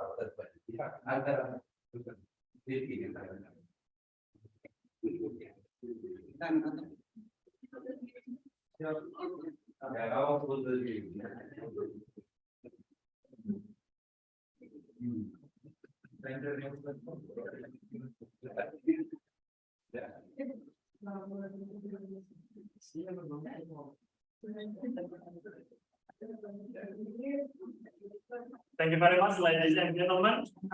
Before we close this event, we would like to inform you, after this main event, there will be a parallel session that will be held on Zoom breakout rooms at 2:15 p.m. in Western Indonesian time. So please, to all participants in Zoom meeting, do not leave the Zoom room. So you can join with us again in 2:15 p.m. in Western Indonesian time. Thank you. Sebelum mengakhiri acara ini, izinkan kami menyampaikan informasi bahwa setelah ini akan ada sesi paralel yang akan dilaksanakan melalui Zoom breakout room pada pukul 14.15 WIB. Kepada seluruh partisipan diharap untuk tidak meninggalkan Zoom dan silakan untuk beristirahat sejenak. Terima kasih. For additional information, tomorrow, 20th of November 2022, we still have our second day of the first international conference on neural networks and machine learning 2022, and start from 7:30 p.m. in Western Indonesian time. Informasi tambahan untuk besok 30 November 2022, kita masih memiliki agenda hari kedua di International Conference on Neural Network and Machine Learning 2022 yang akan dimulai pukul 7.30 WIB. Ladies and gentlemen, finally, this is the end of the first day of the first international conference on neural networks and machine learning 2022. Ladies and gentlemen, let us close this event by saying Hamdalah together. For the last, I do apologize if there were mistakes. Thank you very much for your time and attention. Akhir kata, kami sampaikan permohonan maaf apabila ada sesuatu yang kurang berkenan. Terima kasih atas perhatiannya. And see you again tomorrow. Wassalamualaikum warahmatullahi wabarakatuh.